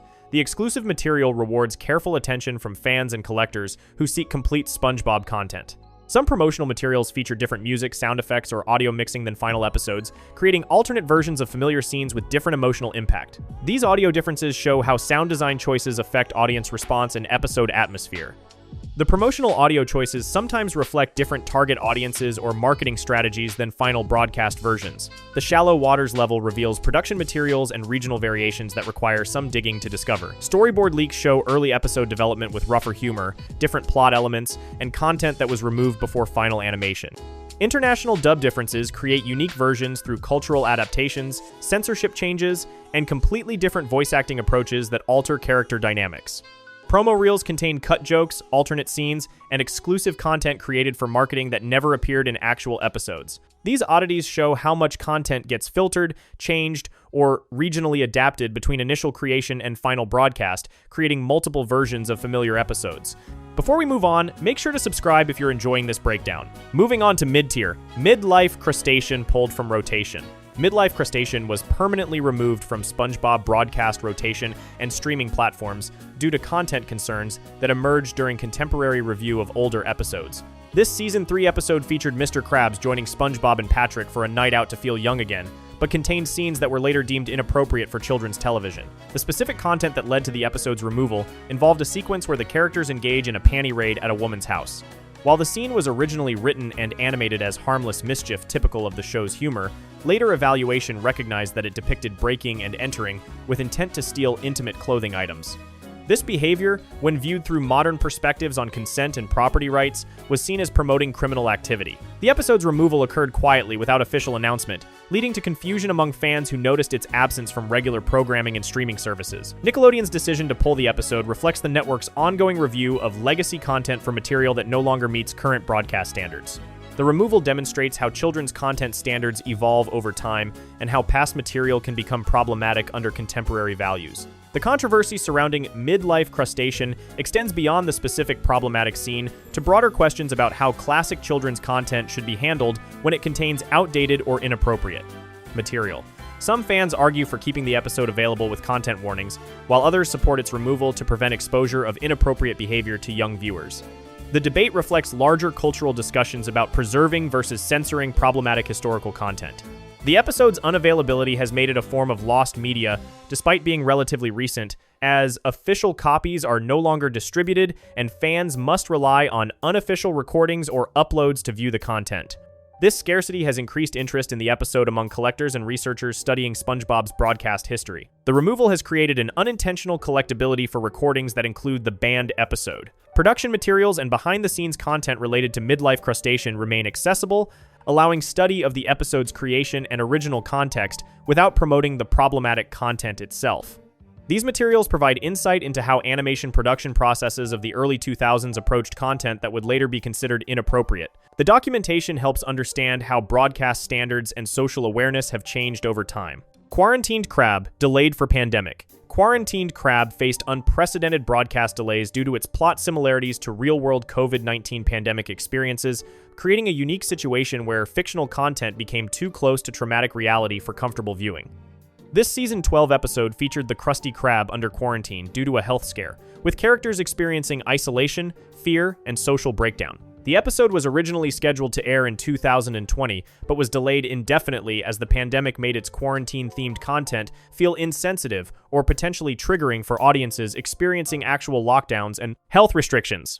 Nickelodeon's decision to postpone the episode demonstrated sensitivity to viewer mental health and recognition that entertainment content can be harmful when it too closely mirrors traumatic real-world experiences. The delay created an unusual form of lost media, where completed content existed but remained unavailable due to external circumstances rather than production problems or content issues.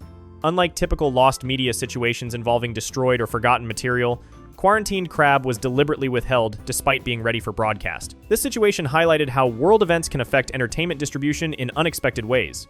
International broadcasts of the episode occurred in some regions where pandemic restrictions and cultural attitudes differed from American experiences, creating a situation where content was simultaneously available and unavailable depending on geographic location.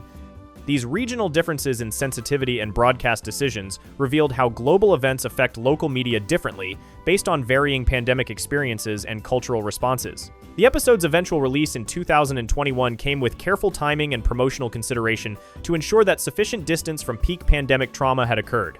The delayed broadcast demonstrated how entertainment companies must balance creative content with audience well-being and social responsibility.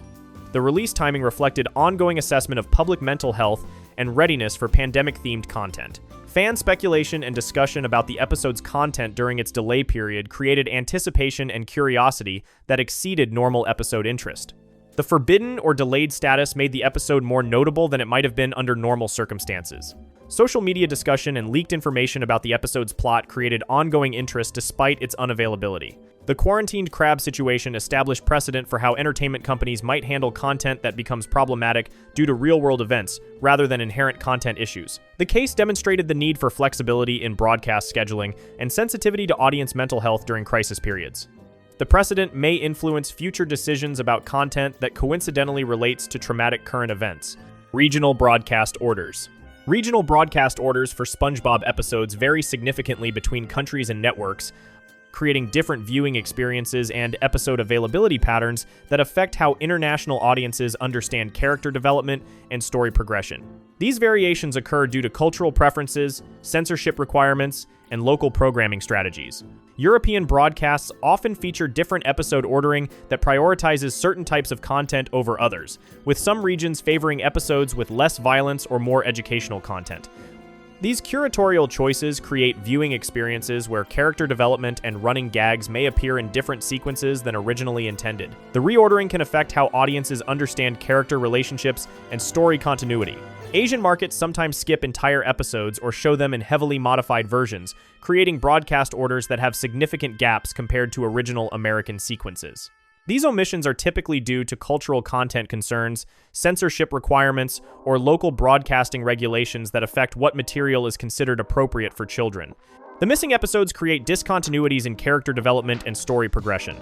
Latin American broadcasts occasionally feature episodes in production order rather than intended broadcast order, creating viewing experiences that show behind-the-scenes creative development rather than optimized audience experience. This ordering can reveal episodes that were produced earlier but held for later broadcast, showing different animation quality or character design evolution. The production order viewing provides insight into the show's creative development process. Some regions receive episodes months or years after their original American broadcast, creating delayed availability that affects international fan community participation and discussion. These delays can be due to dubbing requirements, cultural review processes, or local programming strategies that prioritize different content. The delayed availability creates disparities in fan knowledge and community engagement across different regions. Syndication packages sold to different countries sometimes include different episode selections, creating regional broadcast libraries that emphasize certain seasons or types of content over others. These curated collections reflect market research about local audience preferences and cultural compatibility. The varying episode availability means that some regions have stronger familiarity with certain periods of the show than others. Streaming platform availability varies by region due to licensing agreements and local content regulations, creating digital broadcast orders that differ from traditional television presentations. These platform-specific orderings sometimes prioritize popular episodes or family-friendly content over complete chronological presentation. The streaming availability differences create additional variation in how international audiences experience SpongeBob content. Local censorship and content review processes create regional broadcast orders that reflect different cultural values and children's content standards. Episodes that are considered appropriate in some regions may be delayed, modified, or skipped entirely in others based on local standards. These cultural adaptations create unique viewing experiences that reflect regional approaches to children's entertainment and education. The mid-tier reveals content that was actively removed or restricted due to external factors. Midlife Crustacean was permanently pulled from rotation because its panty raid scene was deemed inappropriate by modern standards, creating accidental lost media. Quarantined Crab was delayed during COVID-19 because its quarantine plot was too similar to real pandemic trauma for comfortable viewing. Regional broadcast orders vary dramatically between countries due to censorship, cultural preferences, and local programming strategies, creating different viewing experiences where episodes appear in different sequences or get skipped entirely. These cases show how content can become lost, not through production problems, but through changing social standards and world events. Moving on to deep waters. Nick Hotel recordings. Nick Hotel recordings represent rare documentation of immersive SpongeBob experiences that existed only at Nickelodeon-themed resort locations, creating unique content that was never broadcast or officially distributed. These hotels featured custom SpongeBob programming, interactive experiences, and live performances that guests could only access during their stay at specific resort properties. The Nick Hotel in Orlando featured continuous SpongeBob programming on dedicated hotel television channels that showed exclusive content created specifically for guests. This programming included custom bumpers, behind-the-scenes footage, and special messages from characters that acknowledged the hotel setting. The exclusive nature of this content made it accessible only to paying hotel guests, creating a form of premium SpongeBob media. Interactive room features at Nick Hotels included SpongeBob-themed wake-up calls, bedtime stories, and room service announcements that featured character voices and custom dialogue. These personalized experiences created unique audio content that was never recorded or preserved systematically. The interactive elements were designed to make guests feel like they were staying in Bikini Bottom rather than a regular hotel. Live stage performances at Nick Hotels featured SpongeBob characters in costume performing original skits, songs, and interactive shows for hotel guests. These performances included dialogue and storylines that were created specifically for live presentation and never adapted for television or other media. The live-only nature of these shows made them accessible only to people who attended specific performances at specific times. Pool deck programming and outdoor activities featured SpongeBob characters leading games, contests, and activities that created unique interaction opportunities between performers and guests. These experiences were designed to be participatory rather than passive entertainment, creating moments that couldn't be replicated through traditional media. The interactive nature made documentation difficult and preservation unlikely. Special event programming during holidays or promotional periods created limited-time SpongeBob experiences that combined custom content with themed activities and exclusive merchandise. These events often featured content that was created specifically for single occasions and never repeated or preserved. The one-time nature of these experiences made them particularly rare and valuable to collectors and fans. Guest recordings of Nick Hotel experiences provide fragmentary documentation of these exclusive SpongeBob experiences, but the quality and completeness of preservation varies widely based on individual guests' interest and recording capabilities. Most documentation exists as amateur video footage that captures partial experiences rather than complete programs or performances. Stage shows with uncanny costumes. SpongeBob stage shows featuring life-size character costumes create unsettling viewing experiences due to the difficulty of translating cartoon designs into three-dimensional wearable forms. These theatrical adaptations often result in costumes that look significantly different from their animated counterparts, creating an uncanny valley effect that can be disturbing rather than entertaining. Early SpongeBob stage productions featured costumes with proportions and facial features that didn't accurately match the cartoon characters, creating versions that looked more like crude approximations than faithful adaptations. The technical limitations of costume construction and the need for performer visibility and mobility led to design compromises that made characters appear alien or threatening, rather than friendly and familiar. The SpongeBob SquarePants musical on Broadway represented a high-budget attempt to solve the costume problem through creative design rather than literal translation. Instead of trying to recreate cartoon appearances exactly, the production used human actors with costume elements that suggested character traits without fully transforming performers into cartoon replicas. This approach avoided uncanny valley effects but created different artistic interpretations of familiar characters. Regional and touring productions of SpongeBob stage shows often feature lower-budget costumes that create more pronounced uncanny valley effects due to limited resources and construction quality. These productions sometimes use costumes that look homemade or amateur, creating viewing experiences that can be unintentionally frightening rather than entertaining. The quality variation between different productions creates inconsistent character representation. Theme park stage shows featuring SpongeBob characters must balance costume accuracy with performer safety and comfort during multiple daily performances in various weather conditions. These practical requirements often lead to costume designs that prioritize functionality over appearance accuracy, creating character versions that may look significantly different from both cartoon and other stage adaptations. International stage productions sometimes feature cultural adaptations of SpongeBob costumes that reflect local theatrical traditions and aesthetic preferences. These regional variations can create character versions that feel familiar to local audiences but appear strange or wrong to fans familiar with American versions. The cultural translation of visual design creates additional uncanny valley potential. Video documentation of SpongeBob stage shows preserves these uncanny costume designs and allows for analysis of how different productions have attempted to solve the cartoon-to-reality translation problem. The recorded performances show the movement limitations and visual compromises that affect how characters appear and behave in live theatrical settings compared to animated versions. Anti-piracy bumpers. Anti-piracy bumpers featuring SpongeBob characters were created to discourage illegal copying and distribution of episodes while maintaining the show's friendly tone and character consistency. These public service announcements attempted to educate viewers about copyright law and moral issues surrounding piracy without being preachy or losing the humor that made SpongeBob popular. The bumpers typically featured SpongeBob and other characters discovering pirated copies of their own show and expressing disappointment or confusion about why someone would steal their work. The educational content was delivered through character dialogue that maintained personality consistency while conveying serious messages about intellectual property rights and the impact of piracy on creators and production staff. Some anti-piracy bumpers used humor to make copyright education more memorable and effective, featuring characters in silly situations that illustrated the problems caused by piracy. These approaches attempted to make legal education entertaining while avoiding the stern or threatening tone, often associated with anti-piracy messaging. The balance between education and entertainment created unique content that served dual purposes. Distribution of anti-piracy bumpers varied by region and time period, with some versions appearing on broadcast television, others included on DVD releases, and some created specifically for online distribution. The different distribution methods meant that many viewers never saw these educational segments, making them relatively rare compared to regular episode content. The effectiveness of SpongeBob anti-piracy bumpers in actually reducing illegal copying is difficult to measure, but they represent an attempt to use popular characters for educational purposes beyond entertainment. The bumpers demonstrated how children's media properties could be leveraged for social messaging while maintaining brand consistency and audience engagement. International versions of anti-piracy bumpers sometimes featured different legal information or cultural approaches to copyright education that reflected varying intellectual property laws and enforcement strategies in different countries. These regional adaptations created multiple versions of similar educational content that addressed local, legal, and cultural contexts.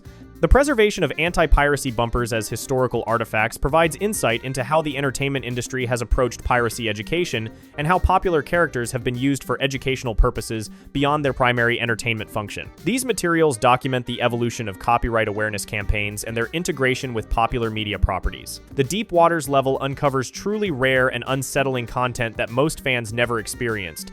Nick Hotel recordings document exclusive SpongeBob programming and interactive experiences that only paying resort guests could access, creating premium content that was never preserved systematically. Stage shows with uncanny costumes create disturbing viewing experiences where cartoon-to-reality translation fails, producing character versions that look wrong or frightening rather than familiar. Anti-piracy bumpers use SpongeBob characters to educate about copyright law through rare PSAs that appeared in limited distribution. These materials represent content that existed in specific locations, time frames, or contexts that made them nearly impossible for general audiences to encounter or preserve. Before we move on, make sure to subscribe if you're enjoying this breakdown. Moving on to final stage, the abyss. Phantom episode guides. Phantom episode guides represent documentation errors in official and unofficial SpongeBob episode listings that reference episodes which were never actually produced, creating false historical records that confuse researchers and fans attempting to document the show's complete output. These phantom entries appear in television guides, database websites, production documents, and fan-maintained episode lists, creating the illusion that certain episodes exist when they were never created.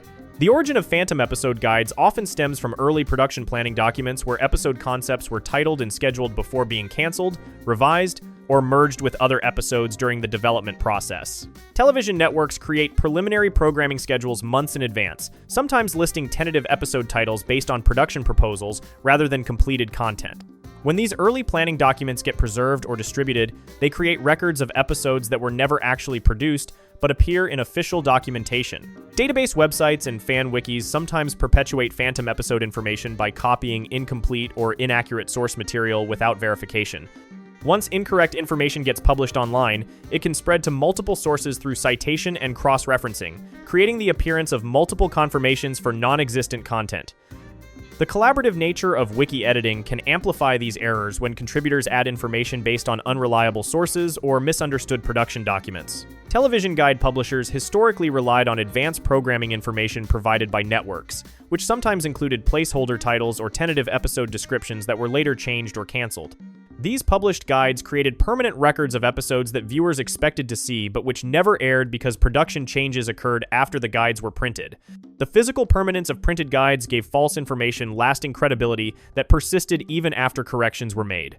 International licensing documents sometimes contain episode information that doesn't match actual production output, particularly when translation errors or cultural adaptation requirements create confusion about episode content and numbering. Foreign distributors may receive preliminary episode lists that include canceled or renamed episodes, leading to international databases containing different episode information than domestic sources. These discrepancies create regional variations in episode documentation that can be difficult to reconcile. Production numbering systems used internally by animation studios don't always match broadcast order or official episode numbering, creating opportunities for documentation errors when different numbering systems get confused or mixed together.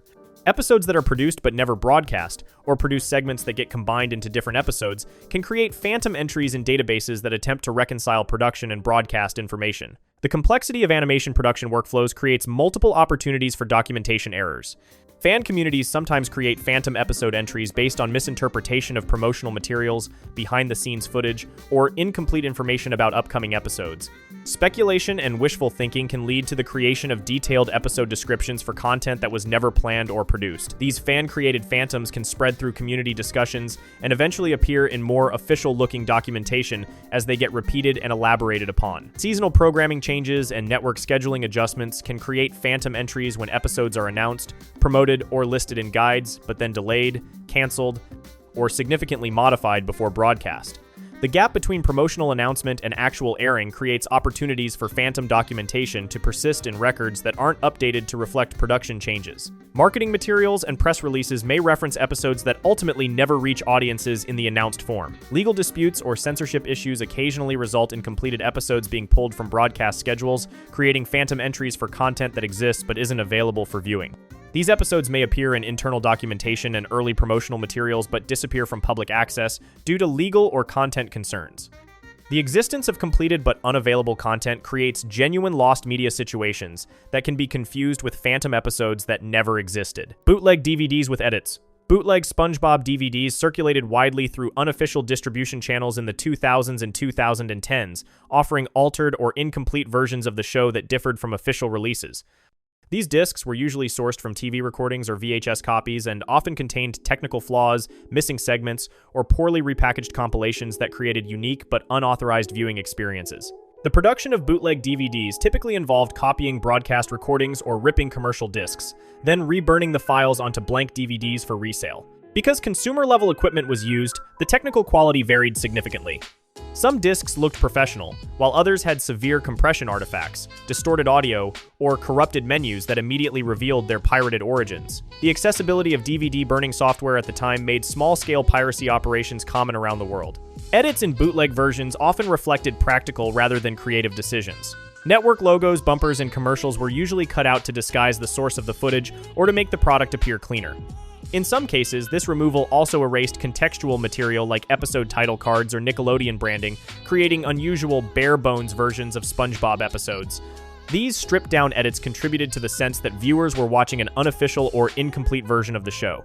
Language modifications sometimes appeared in the form of fan-made subtitles or unauthorized dubs. Bootleggers in regions without official SpongeBob translations occasionally produced their own versions, often with inconsistent voice quality or mistranslated dialogue. These unofficial language tracks sometimes circulated widely enough to create regional familiarity with lines or interpretations that never appeared in official Nickelodeon releases. Some bootleg compilations reorganized episodes in non-standard orders. Rather than following broadcast or DVD season structures, episodes might be grouped arbitrarily or mislabeled as banned or rare content to increase sales appeal.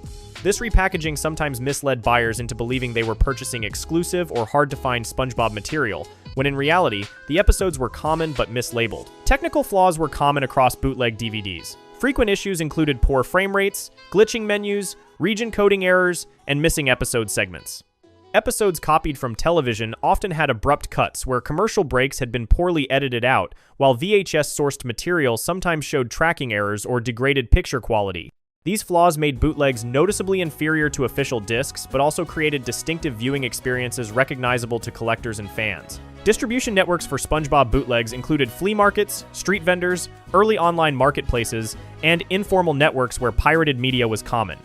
Packaging quality varied widely, with some discs using convincing imitations of Nickelodeon artwork, while others featured crude or mismatched cover designs. The inconsistency made it difficult for casual buyers to distinguish official products from counterfeits.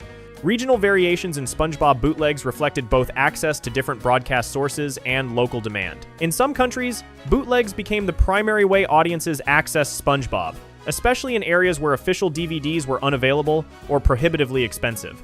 These localized bootlegs sometimes developed recognizable patterns, such as reliance on specific unofficial subtitles or consistent errors in episode labeling. Law enforcement and intellectual property crackdowns occasionally targeted SpongeBob bootlegs along with other pirated media, but enforcement was uneven. The international nature of piracy networks and the low cost of reproduction made it difficult to completely stop distribution. As a result, SpongeBob bootlegs continued to circulate in many regions, creating a parallel catalog of unofficial versions that coexisted with Nickelodeon's official releases. Final stage, the Abyss Summary. The Abyss level reveals the most obscure documentation errors and unauthorized modifications in SpongeBob media history. Phantom episode guides show how false episode listings appeared in official databases, TV guides, and fan wikis due to production planning documents, database copying errors, and misinterpreted promotional materials, creating records of episodes that never actually existed. Bootleg DVDs with edits contained unauthorized modifications made by individuals who copied official releases and altered them with consumer editing software, creating versions with removed content, changed audio, technical artifacts, and creative reinterpretations that significantly differed from original broadcasts. These represent the deepest level where documentation becomes unreliable, and unofficial modifications create alternate versions of familiar content that spread through underground distribution networks. That's it for today's video. If you enjoyed the video, make sure to subscribe, and I'll see you in the next video.